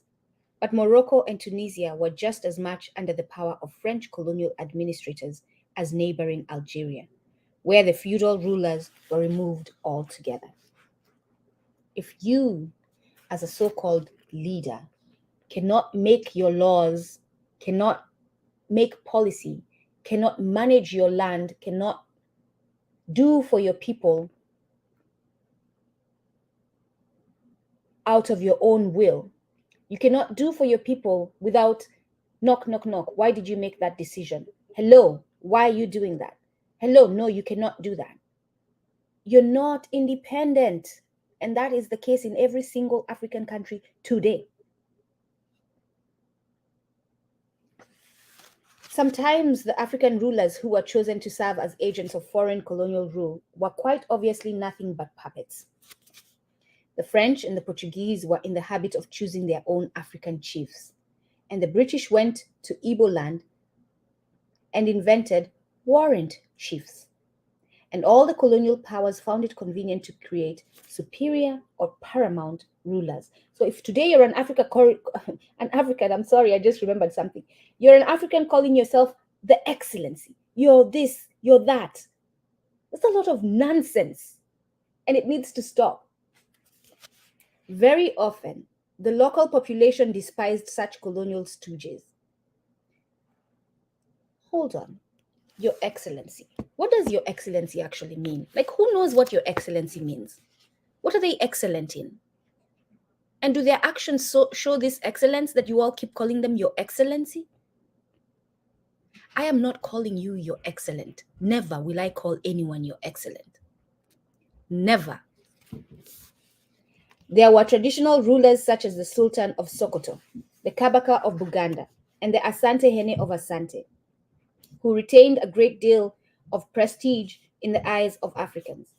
But they had no power to act outside the narrow boundaries laid down by colonialism, lest they find themselves in the Seychelles Islands as guests of His Majesty's government. What is majestic about His Majesty? One can go so far as to say that colonial rule meant the effective eradication of African political power throughout the continent, since Liberia and Ethiopia could no longer function as independent states within the context of continent-wide colonialism. Liberia, in particular, had to bow before foreign political, economic, and military pressures in a way that no genuinely independent state could have accepted. And although Ethiopia held firm until 1936, most European capitalist nations were not inclined to treat Ethiopia as a sovereign state, primarily because it was African and Africans were supposed to be colonial subjects, right? We see this in the Battle of Adwa story, where Emperor Menelik sends a letter to England, and the Queen responds apparently angry that he sent the letter directly to her and says, next time go through Italy. Don't send it directly to me. Old woman. The pattern of arrest of African political development has some features which can only be appreciated after careful scrutiny and the taking away of the blinkers which the colonizers put on the eyes of their subjects.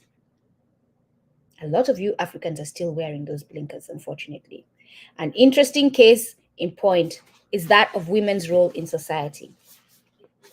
By the way, I speak of women's role in society, and I remember again the United Nations. You all know the United Nations has this whole big campaign that they support women, right? But again, I'll remind you, in the years of existence that the United Nations has existed, there has never been not one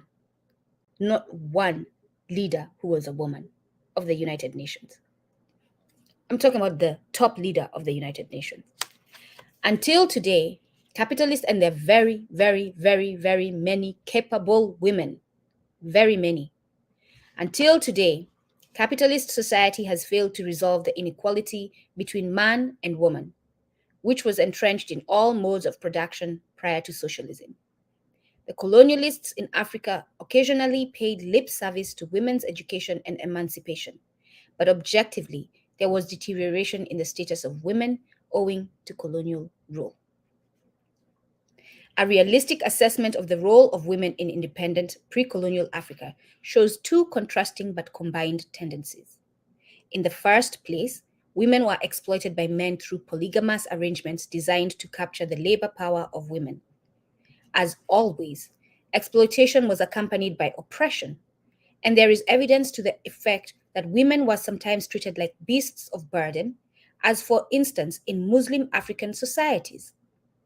Nevertheless, there was a counter tendency to ensure the dignity of women to greater or lesser degree in all African societies. Mother right was a prevalent feature of African societies, and particular women held a variety of privileges based on the fact that they were the keys to inheritance. More important still, some women had real power in the political sense, exercised either through religion or directly within the political constitutional apparatus. In Mozambique, the widow of a Nguni king became the priestess in charge of the shrine set up in the burial place of her deceased husband, and the reigning king had to consult her on all important matters. In a few instances, women were actually heads of state. Among the Lovedu of Transvaal, the key figure was the Rain Queen, combining political and religious functions. The most frequently encountered role of importance played by women was that of Queen Mother or Queen Sister. In practice, that post was filled by a female of royal blood who might be mother, who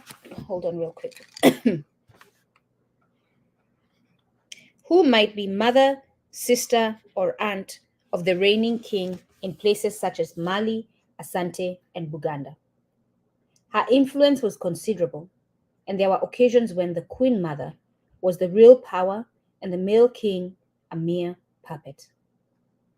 What happened to African women under colonialism is that the social, religious, constitutional, and political privileges and rights disappeared, while the economic exploitation continued and was often intensified.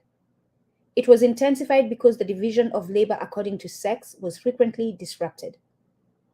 Traditionally, African men did the heavy labor of felling trees, clearing land, building houses, apart from conducting warfare and hunting.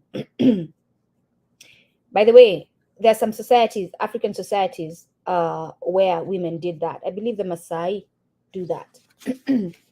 When they were required to leave their farms to seek employment, women remained behind, burdened with every task necessary for the survival of themselves, the children, and even the men as far as foodstuffs were concerned.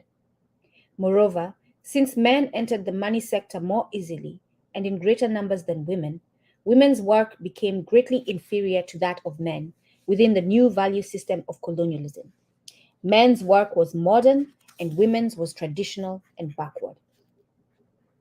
Therefore, the deterioration in the status of African women was bound up with the consequent loss of the right to set indigenous standards of what work had merit and what did not.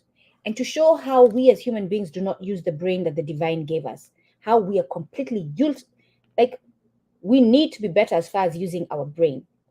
We have created value in that situation in the man because apparently he can wear a suit, go to the office, and do certain things.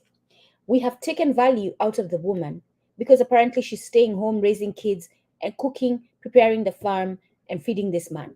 So, but for this woman, if this woman was taken out of the equation, how healthy would that man be in order for him to wake up, go to the work, the job that you create more value in? So that we see how completely upside down our way of thinking as human beings today is. That we create value in certain things and not others. But those certain things are dependent on the other that we have lost value in.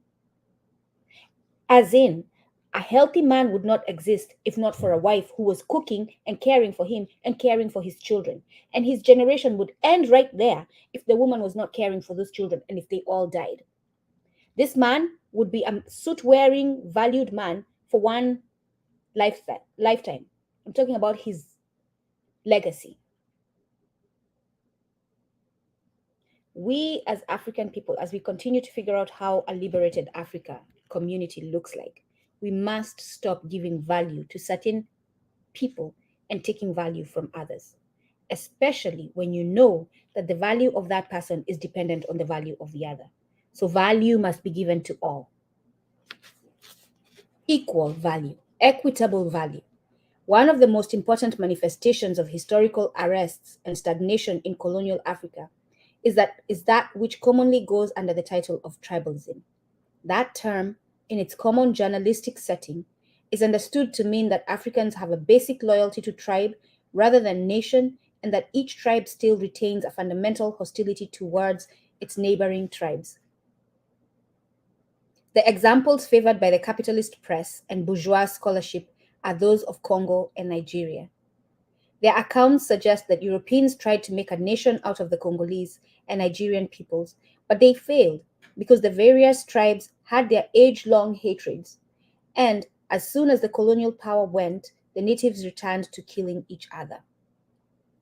To this phenomenon, Europeans often attach the word atavism, Atavism, to carry the notion that Africans were returning to their primitive savagery. Even the cursory survey of the African past shows that such assertions are the exact opposite of the truth. It is necessary to discuss briefly what compromises a tribe, a term that has been avoided in this analysis, partly because it usually carries derogatory connotations and partly because of the vagueness and the loose ways in which it is employed in the literature of Africa. Following the principle of family living, Africans were organized in groups which had common ancestors. Theoretically, the tribe was the largest group of people claiming descent from a common ancestor at some time in the remote past. Generally, such a group could therefore be said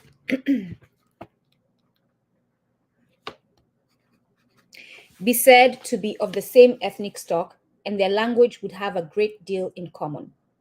Beyond that, members of a tribe were seldom all members of the same political unit, and very seldom indeed did they all share a common social purpose in terms of activities such as trade and warfare.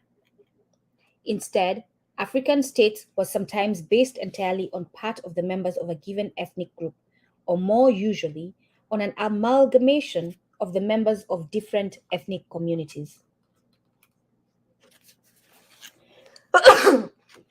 Excuse me. All of the large states in 19th century Africa were multi-ethnic, and their expansion was continually making anything like tribal loyalty a thing of the past substituting in its place national and class ties. However, in all parts of the world, that substitution of national and class ties for purely ethnic ones is a lengthy historical process. Invariably, there remains for long periods certain regional pockets of individuals who have their own narrow regional loyalties springing from ties of kinship, language, and culture. In Asia, the feudal states of Vietnam and Burma both achieved a considerable degree of national homogeneity over the centuries before colonial rule. But there were pockets of tribes or minorities who remained outside the effective sphere of the nation state and the national economy and culture. And just in case you think the European does not see himself in tribes or tribalistic terms, think again. The Irish will remind you that on St. Patrick's Day. The Jews will remind you that when we're talking about the Holocaust. The Germans will remind you that. They will all remind you that when they're celebrating whatever uniqueness they're celebrating about their culture, that they are very much that people and you're not. In the first place, colonialism blocked the further evolution of national solidarity because it destroyed the particular Asian or African states which were the principal agents for achieving the liquidation of fragmented loyalties. In the second place, because ethnic and regional loyalties, which go under the name of tribalism, could not be effectively resolved by the colonial state, they tended to fester and grow in unhealthy forms. Indeed, the colonial powers sometimes saw the value of stimulating the internal tribal jealousies so as to keep the colonized from dealing with their principal contradiction with the European overlords. What beef, I'll call it beef, like drama, is being stimulated today by Europeans amongst us as Africans? What divisions are being stimulated by Europeans today that keep us from focusing on what Europeans are doing to exploit us? Right? You have Kenya today getting ready, and hopefully the court, which will be sitting down to hear this situation on the 9th of this month in a few days, makes a wise choice. You have Kenyans today believing that they're doing a good thing by going to Haiti to apparently fix a situation that the United States with its military and the UN with its military and all its equipment and all its knowledge and all its training has not been able to fix. Now they're calling inferior Africans to go fix it. Apparently now we are capable. I haven't seen the memo yet of them admitting that we're capable, but apparently we're capable enough for them to have us go to Haiti and fix the problem that they've been unable to fix for years. And so that's one of the things that they do to stimulate, because now you have Haitians angry that Kenyans are coming, and I'm angry at Kenya, that Kenya is going. But the thing that's happening here now, these two brothers, I'm calling them brothers, you all who need to worry about whether you're a she, he, or whatever it is, human beings, brothers. I'm not going to talk about sexism and all that. Brothers, it covers all of you: children, mothers, wives, sisters, aunts, brothers. These two brothers are now going to be fighting each other. The Kenyans are going to be there doing whatever they're going to be do to control the Haitians so that capitalism can do what it does there without being bothered. And it's going to build hate between the two brothers. And the Europeans will sit back, smoke their cigars, and drink their brandy as if nothing happened. So they're still stimulating those divisions in ourselves today, and we are allowing them, willingly allowing them. The classic technique of divide and rule. Exactly. Certainly, the Belgians consciously fostered that. The racist whites in South Africa had by the 1950s worked out a careful plan to develop the oppressed African population as Zulu, as Nkosa, as Sotho, so that the march towards broader African national and class solidarities could be stopped and turned back. Who went to Kenya and talked about the Kikuyu is this. Who did that? Who started that in Kenya? Who started the villainizing of the Kikuyu peoples? Who started that in Kenya? And just in case you don't know the answer is the British. That's who started that. And then we now, because we think we are independent and don't realize that we are still colonized physically, but definitely mentally, continue that story of the Kikuyu. The Kikuyu are this way, the Kikuyu are that way, the Luo are that way. I've been a victim of that. We must change when we know better.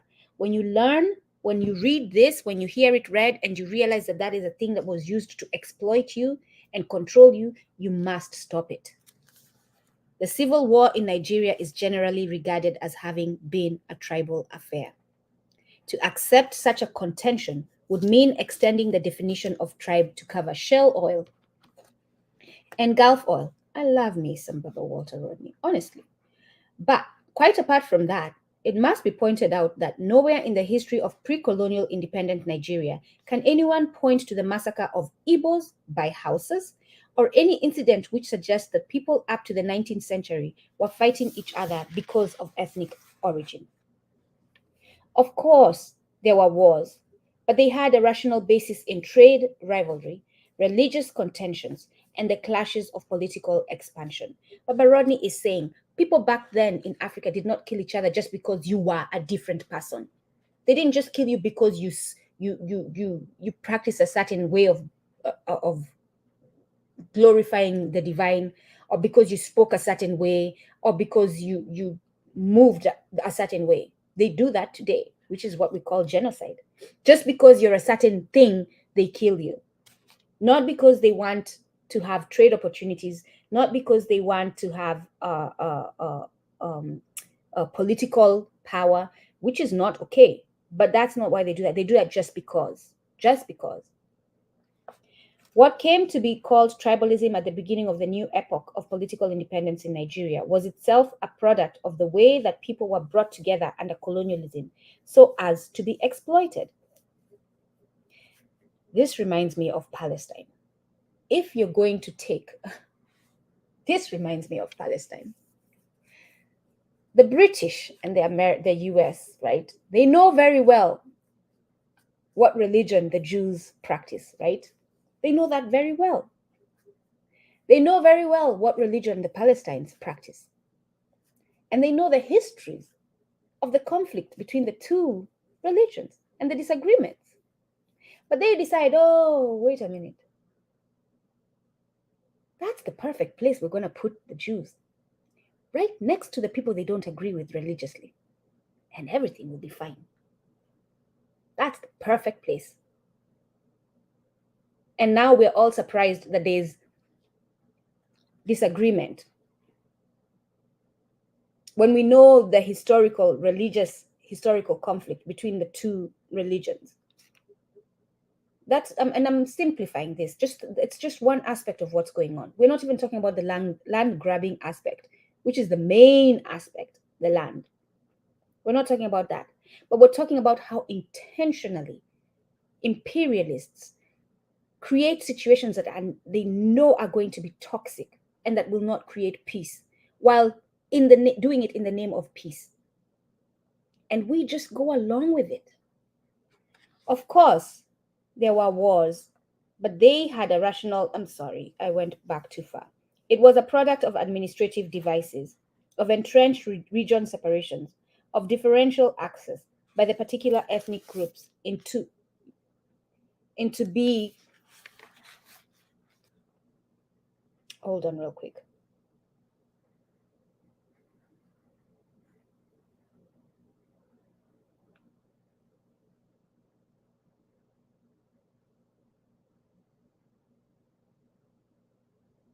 It was a product of administrative devices, of entrenched regional separations, of differential access by particular ethnic groups into colonial economy and culture. Both Uganda and Kenya in East Africa are also situations in which a supposedly tribal factor continued to be preeminent. There is no doubt that the existence of the Buganda kingdom within independent Uganda posed certain problems. But even after misapplying the definition of a tribe to the Baganda, it still remains true that the Buganda problem was a colonial problem. It was created by the presence of the missionaries and the British. By the British Mailo land settlement in Uganda in 1900, and by the use which Britain made of the Baganda ruling class as some sub-imperialists within the colony of Uganda. So when you assign that group of people to oversee their brothers, their African brothers, and to carry on your nonsensical policies over them, then of course there's going to be conflict between them. In Kenya, the pattern of colonialism was different from that in Uganda because of the presence of white settlers. No African group was allowed any power in the capacity of, and now I'm asking myself as I read that, why did the white settlers settle in Kenya and not Uganda? Hmm. We'll see. No African group was allowed any power in the capacity of NCOs for the colonial office, since the white settlers themselves filled the role. The white settlers took the best land and then tried to create a new world with African labor.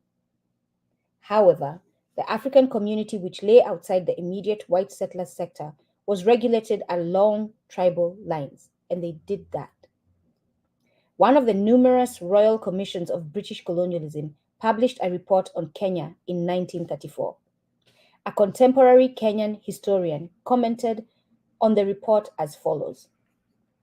The Commission's recommendations, which are accepted by the British government, implied that Kenya was to be partitioned into two racial blocs, African and European. And in the African sector, all economic, social, and political developments were to be conducted on tribal lines. Racialism thus became institutionalized. And if you go in their records, and there are records because these criminals like to keep record of their criminality, I am certain you will find records of them studying the different tribes and how they can manipulate them. Human activity within small groups connected only by kinship relations, such as the tribe, is a very transient phase through which all continents passed in the phase of communalism. When it ceased to be transient and became institutionalized in Africa, that was because colonialism interrupted African development. That is what is implied in Memi's reference to Africans being removed from history. Revolutionary African thinkers such as Frantz Fanon and Amilcar Cabral expressed the same sentiments somewhat differently when they spoke of colonialism having made Africans into objects of history. Colonized Africans, like pre-colonial African chattel slaves, were pushed, and it's not slaves, enslaved Africans, were pushed around into positions which suited European interests and which were damaging to the African continent and its peoples. In continuation, some further socio-economic implications of that situation will be examined. Pre-colonial trade had started the trend of the disintegration of African economics and their technological impoverishment. Colonial rule sped up that trend. The story is often told that in order to make a telephone call from Accra in the British colony of the Gold Coast to Abidjan in the adjacent French colony of Ivory Coast, it was necessary to be connected first with an operator in London and then with an operator in Paris who could offer a line to Abidjan. That was one reflection of the fact that the Gold Coast economy was integrated into the British economy and the Ivory Coast economy was integrated into the French economy, while the neighboring African colonies had little or no effective economic relations. The following conclusion, reached by the United Nations Economic Commission for Africa in 1959, goes directly to that point. The most outstanding characteristic of the transportation systems of Africa is the comparative isolation in which they have developed within the confines of individual countries and territories. This is reflected in the lack of links between countries and territories within the same geographical subregion.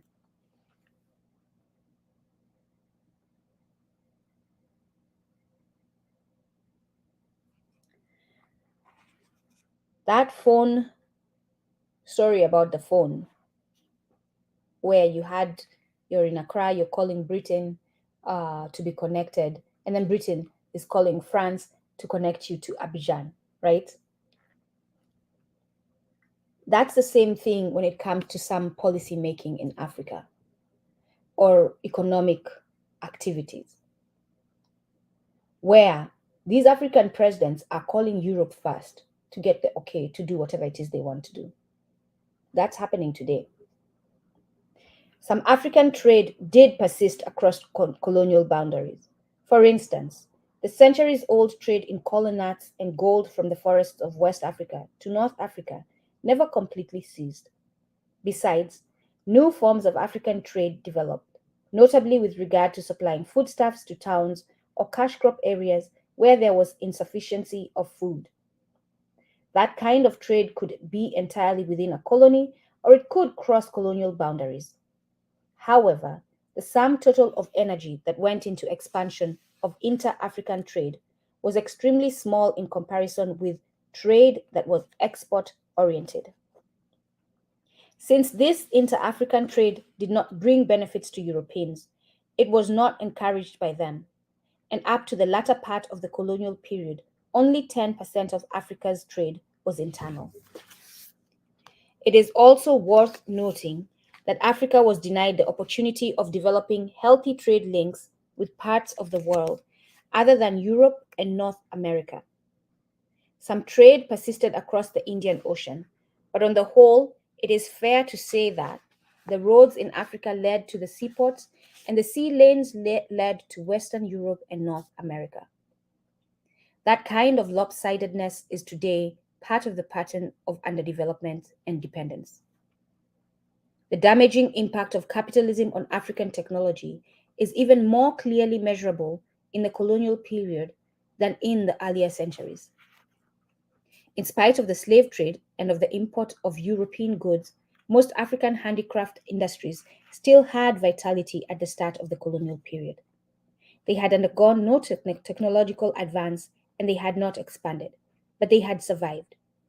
The mass production of the more recent phase of capitalism virtually obliterated African industries such as cloth, salt, soap, iron, and even pottery making.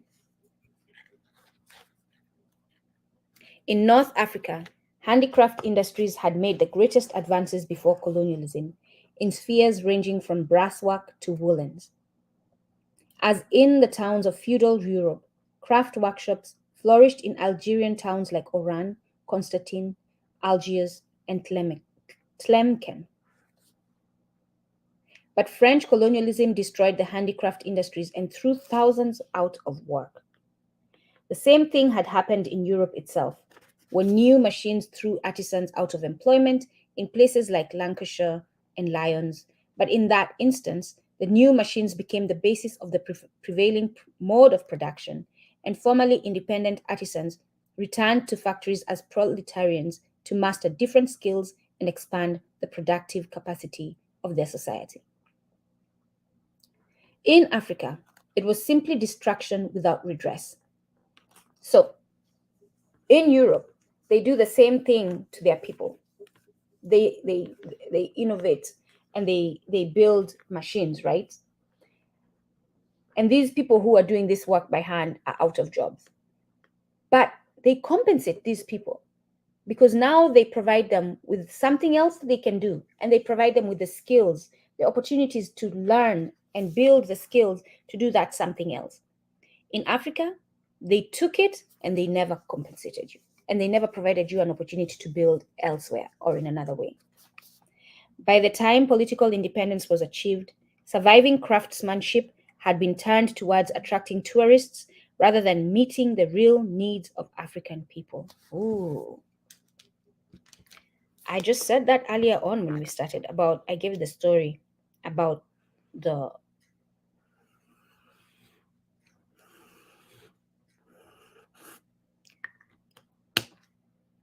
resorts in Africa. That you are all there trying to impress the Europeans and you don't serve your brothers and sisters the same way you serve the Europeans, because apparently to you, the Europeans are special. By the time political independence was achieved, surviving craftsmanship had been turned towards attracting tourists rather than meeting the real needs of African people.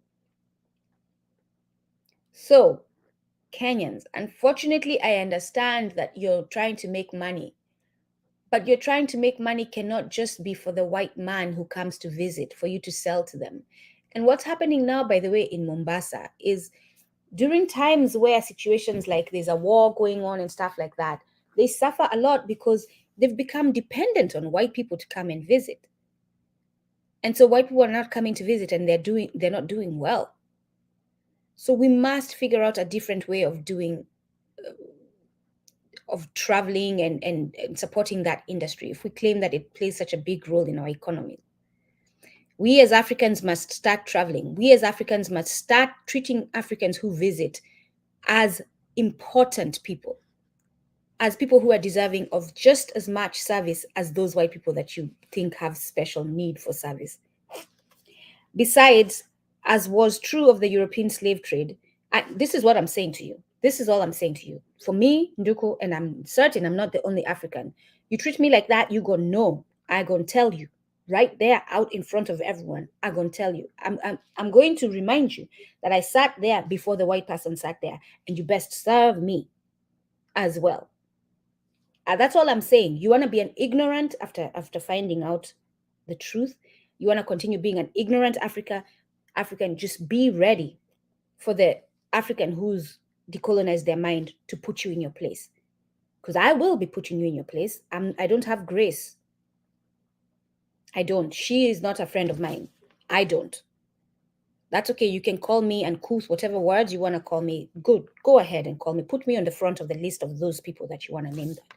But I'm saying, as an African who, especially if I've visited your hotel and I said to you before, do not treat Black people like that, and I come back and you're still treating Black people like that, I will tell you. You get one chance only of me being gracious to you, to tell you it's not right what you're doing. It's not right that you treat white people better than Black people who come to this hotel. We're paying the same price for the hotel. We're literally paying the same price for the hotel. So you treat us all equal. I give you one chance to let you know, because sometimes you're so caught up in your head and your self-hate, you're not seeing it, that colonized mindset. So I'll visit your hotel. I will let you know that first time, nicely. I'll call you to the side and say, man, brother, sister, this is not how we treat each other. Next time, I will raise my, excuse me, I have not been served. Besides, as was true of the European slave trade, the destruction of technology under colonialism must be related to the barriers raised in the path of African initiative. The vast majority of Africans drawn into the colonial money economy was simply providing manual labor, which stimulated perspiration rather than scientific initiative. Africans connected to the trading sector were sometimes successful in a limited way. The resourcefulness of West African market women is well known, but it was put to petty purposes. The problem posed to capitalists and workers in Europe while making insecticide from African pyrethrum was one requiring that resourcefulness be expressed in a technical direction. But the problem posed to an African market woman by the necessity to make a penny more profit on every tin of imported sardines was resolved sometimes by a little more vigor, sometimes by a touch of dishonesty, and sometimes by resort to juju. Colonialism induced the African iron worker to abandon the process of extracting iron from the soil and to concentrate instead on working scraps of metal imported from Europe. We fell for the okidok. We fell for their narrative, and because of us, that we abandoned our ways. The only compensation for that interruption would have been the provision of modern techniques in the extraction and process of iron. However, those techniques were debarred from Africa and on the basis of the international division of labor under imperialism. As was seen earlier, the non-industrialization of Africa was not left to chance. It was deliberately enforced by stopping the transference to Africa of machinery and skills which would have given competition to European industry in that epoch. In the period of African development preceding colonialism, some areas moved faster than others and provided the nuclei for growth on a wide regional basis. Northern Nigeria was one of those, and it virtually went to sleep during the colonial period. The British cut it off from the rest of the Muslim world and fossilized the social relations so that the serfs could not achieve any change at the expense of the ruling aristocracy. On every continent and within nation states, some features of growth were always more outstanding than others, and thereby offered a lead to the rest of the society. The towns played that role in late feudal European society, while the electrical industry was an example of a similar impetus for development in metropolitan capitalist society in the first decades of this century. Colonialism provided Africa with no real growth points. For instance, a colonial town in Africa was essentially a center of administration rather than industry. Towns did attract large numbers of Africans, but only to offer them a very unstable life based on unskilled and irregular employment. European towns had slums, but the squalor of towns in underdeveloped countries is a special phenomenon. It was a consequence of the inability of those towns to play the role of expanding the productive base. Fortunately, Africa was never as badly off in this respect as Asia and Latin America. Instead of speeding up growth, colonial activities such as mining and cash crop farming sped up the decay of traditional African life. In many parts of the continent, vital aspects of culture were adversely affected. Nothing better was substituted, and only a lifeless shell was left. The capitalist forces behind colonialism were interested in little more than the exploitation of labor. Even areas that were not directly involved in the money economy exploited labor. In extracting that labor, they tampered with a factor that was the very buttress of the society. For African traditional life, when deprived of its customary labor force and patterns of work, was no longer traditional. During the colonial era, many thinly populated villages appeared in Central and Southern Africa, comprising women, children, and old men. They practiced subsistence agriculture, which was not productive enough, and colonialists contrasted them with cash crop areas, which in comparison were flourishing. However, it was precisely the impact of colonialism which left so many villages deserted and starving because the able bodied males had gone off to labor elsewhere. Any district deprived of its effective laboring population could not be expected to develop. There were several spots within different colonies which were sufficiently far removed from towns and colonial administration that they neither grew cash crops nor supplied labor. In southern Sudan, for instance, there were populations who continued to live a life not dissimilar to that which they had followed in previous centuries. Yet, even for such traditional African societies, the scope for development no longer existed. They were isolated by the hold which the colonialists had on the rest of the continent. They could not interact with other parts of Africa. They were subject to increasing encroachment by the money economy and were more and more to be regarded as historical relics.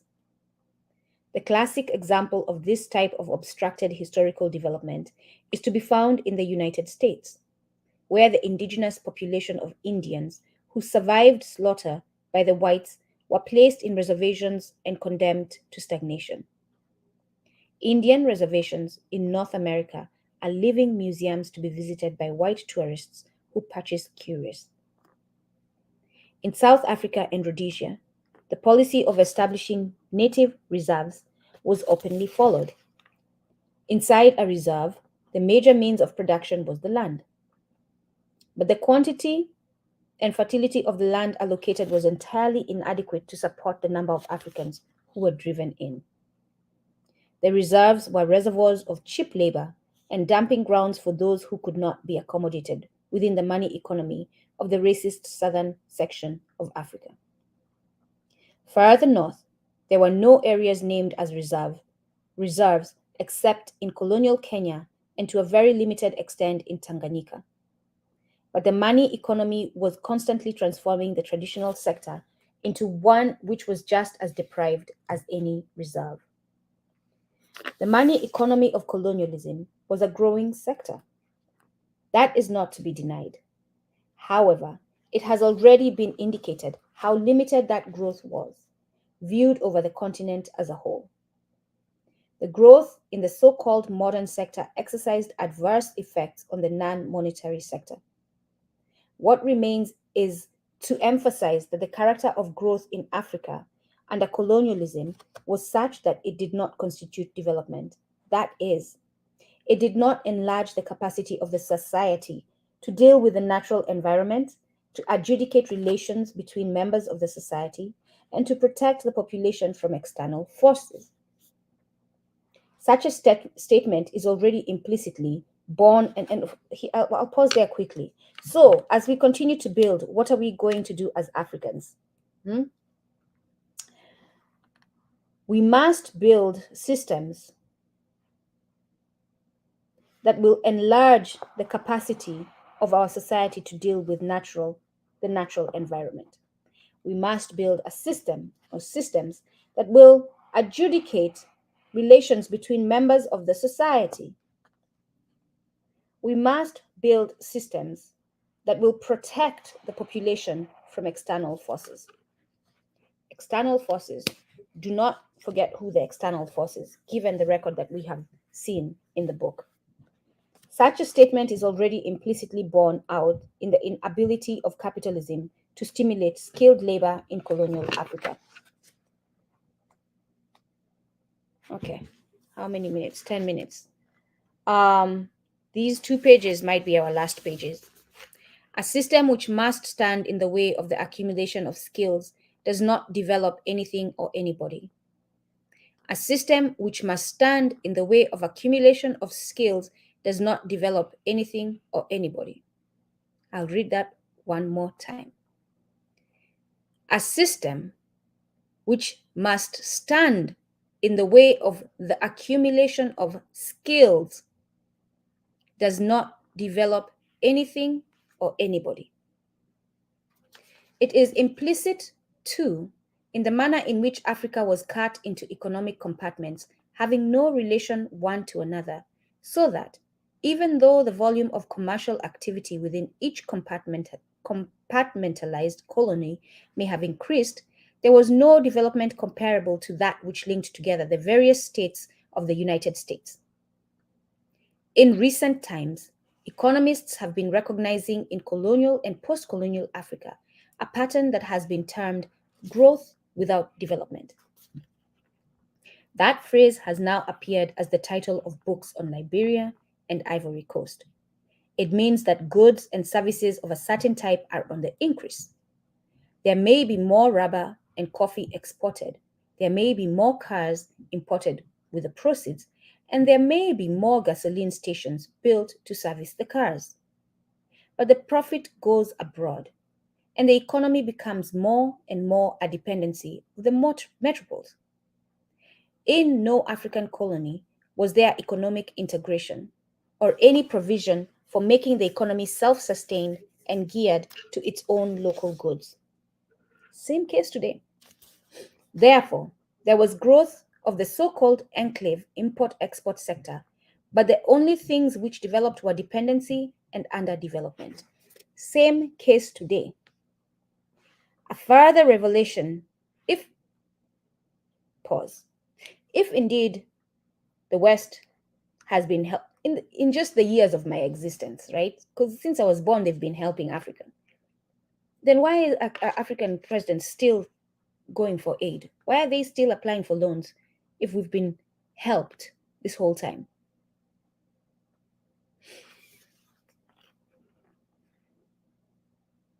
A further revelation of growth without development under colonialism was the overdependence on one or two exports. The term monoculture is used to describe those colonial economies which were centered around a single crop. Liberia, in the agricultural sector, was a monoculture dependent on rubber, Gold Coast on cocoa, Dahomey and Southeast Nigeria on palm produce, Sudan on cotton, Tanganyika on sisal, and Uganda on cotton. In Senegal and Gambia, groundnuts accounted for 85 to 90% of money earnings. In effect, two African colonies were told to grow nothing but peanuts. Every farming people have a staple food, plus a variety of other supplements. Historians, agronomists, and botanists have all contributed to showing the great variety of such foods within the pre-colonial African economy. There were numerous crops which were domesticated within the African continent. There were several wild food species, notably fruits, and Africans had shown no conservatism in adopting useful food plants of Asian or American origin. Diversified agriculture was within the African tradition. Monoculture was a colonialist invention. Those who justify the colonial division of labor suggest that it was natural and respected the relative capacities for specialization of the metropoles and colonies. Europe, North America, and Japan were capable of specializing in industry and Africa in agriculture. Therefore, it was to the comparative advantage of one part of the world to manufacture machines while another part engaged in simple whole culture of the soil. That kind of arrogant partition of the world was not new. In the 15th century, the feudal monarchies of Portugal and Spain wanted the whole world for themselves, and they got the Pope to draw a line around the globe, making the allocations. And you all want me to go to a Catholic church after I learned that? You all want me to continue following the Catholic faith after I learned that? Yeah, no, thank you. But Britain, Holland, and France suggested that they were not at all convinced that Adam had left a will which gave the earth to Portugal and Spain. In like manner, it can be questioned whether there is at any testament these white folk are funny, I'm sorry. In like manner, it can be questioned whether there is any testament which stated that the river Gambia should inherit groundnut growing, while the river Clyde of Scotland should become a home of shipbuilding. There was nothing natural about monoculture.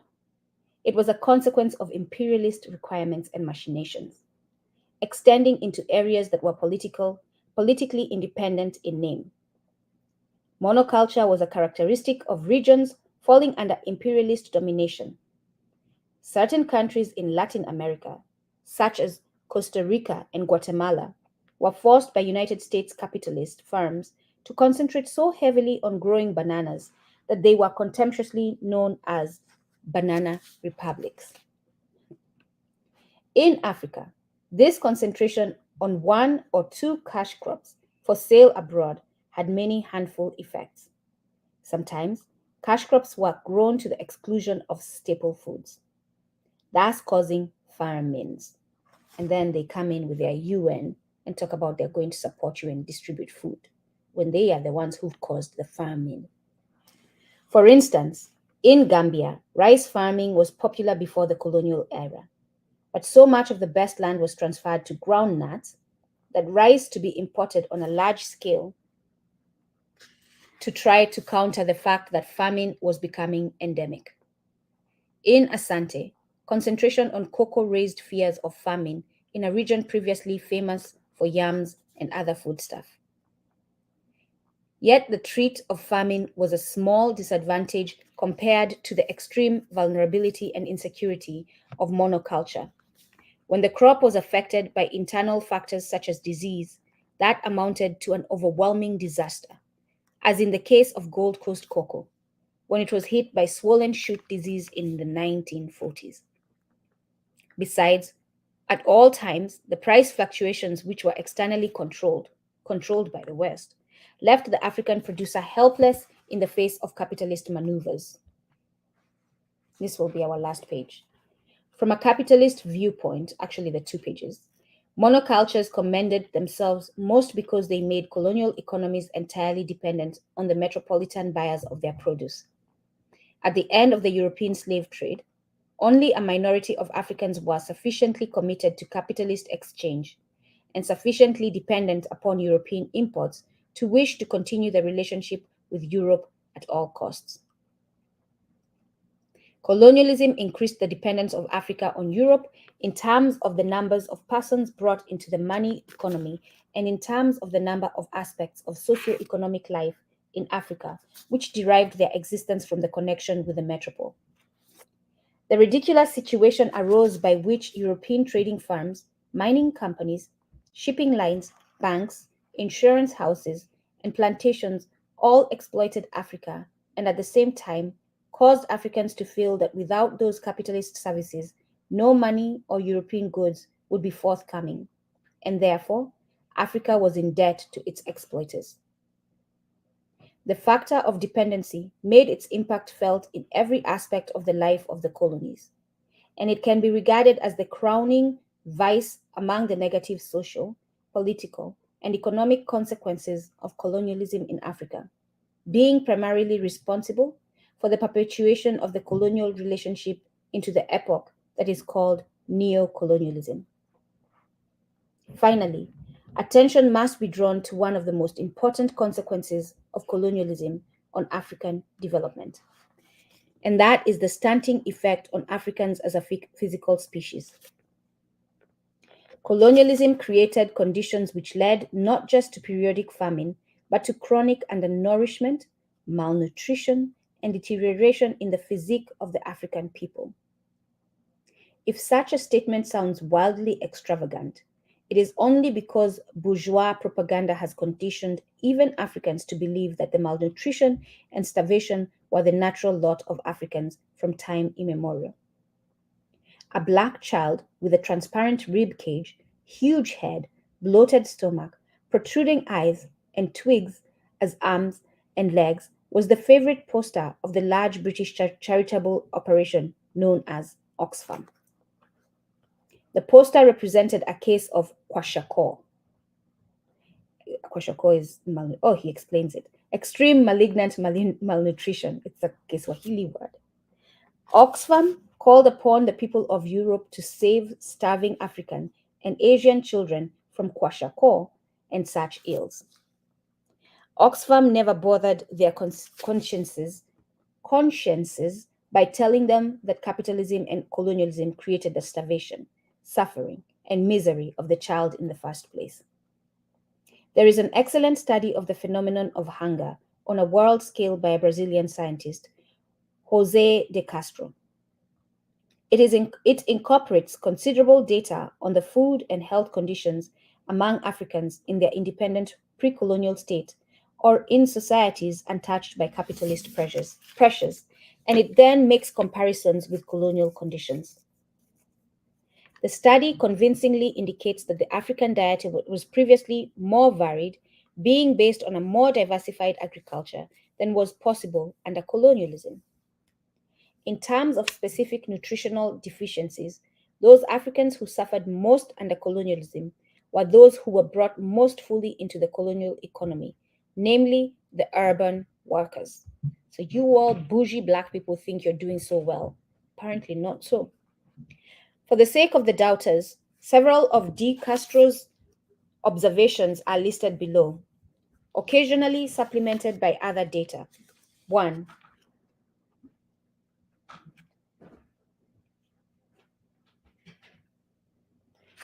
I'm going to stop here. We're going to start next week with De Castro's because there's like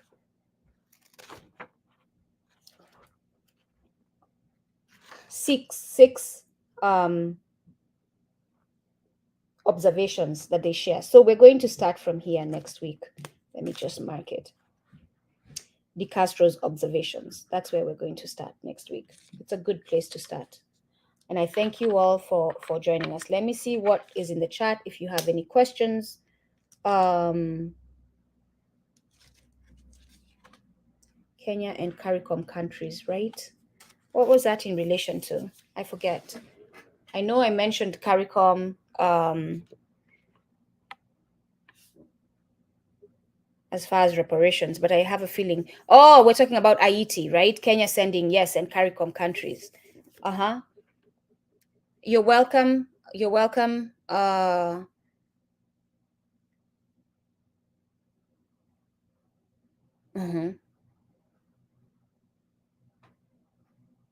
Mm-hmm. Yes. All done to weaken us so that they can easily control us, right? And we are just, we're clueless. Or we I don't know what it is. The proof. Yes.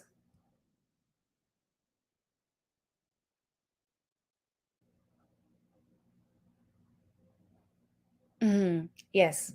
Let us know if this is helpful. If we can do more books, we'll figure out from the publishers if we can get the rights to do more books. Let us know if you'd like a deeper discussion of how Europe underdeveloped Africa. We can, just like we're doing the journalism sessions on Kumbukeni, on our with our Patreon community, we can go ahead and do these again with our Patreon community. You can join again Patreon, our Patreon community at patreon.com/Kumbukeni.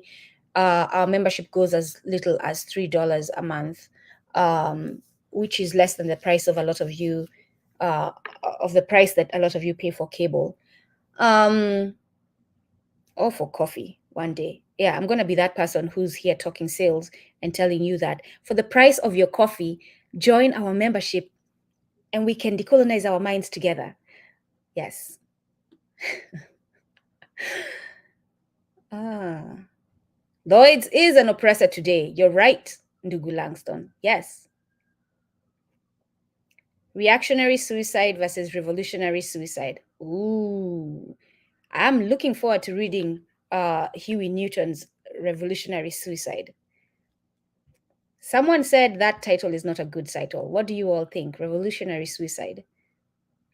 I heard it the first time and I stopped and paused, and you could conclude many ways that could go. And I'm looking actually that realization that I wonder what he means by revolutionary suicide is what is making me want to read it even more.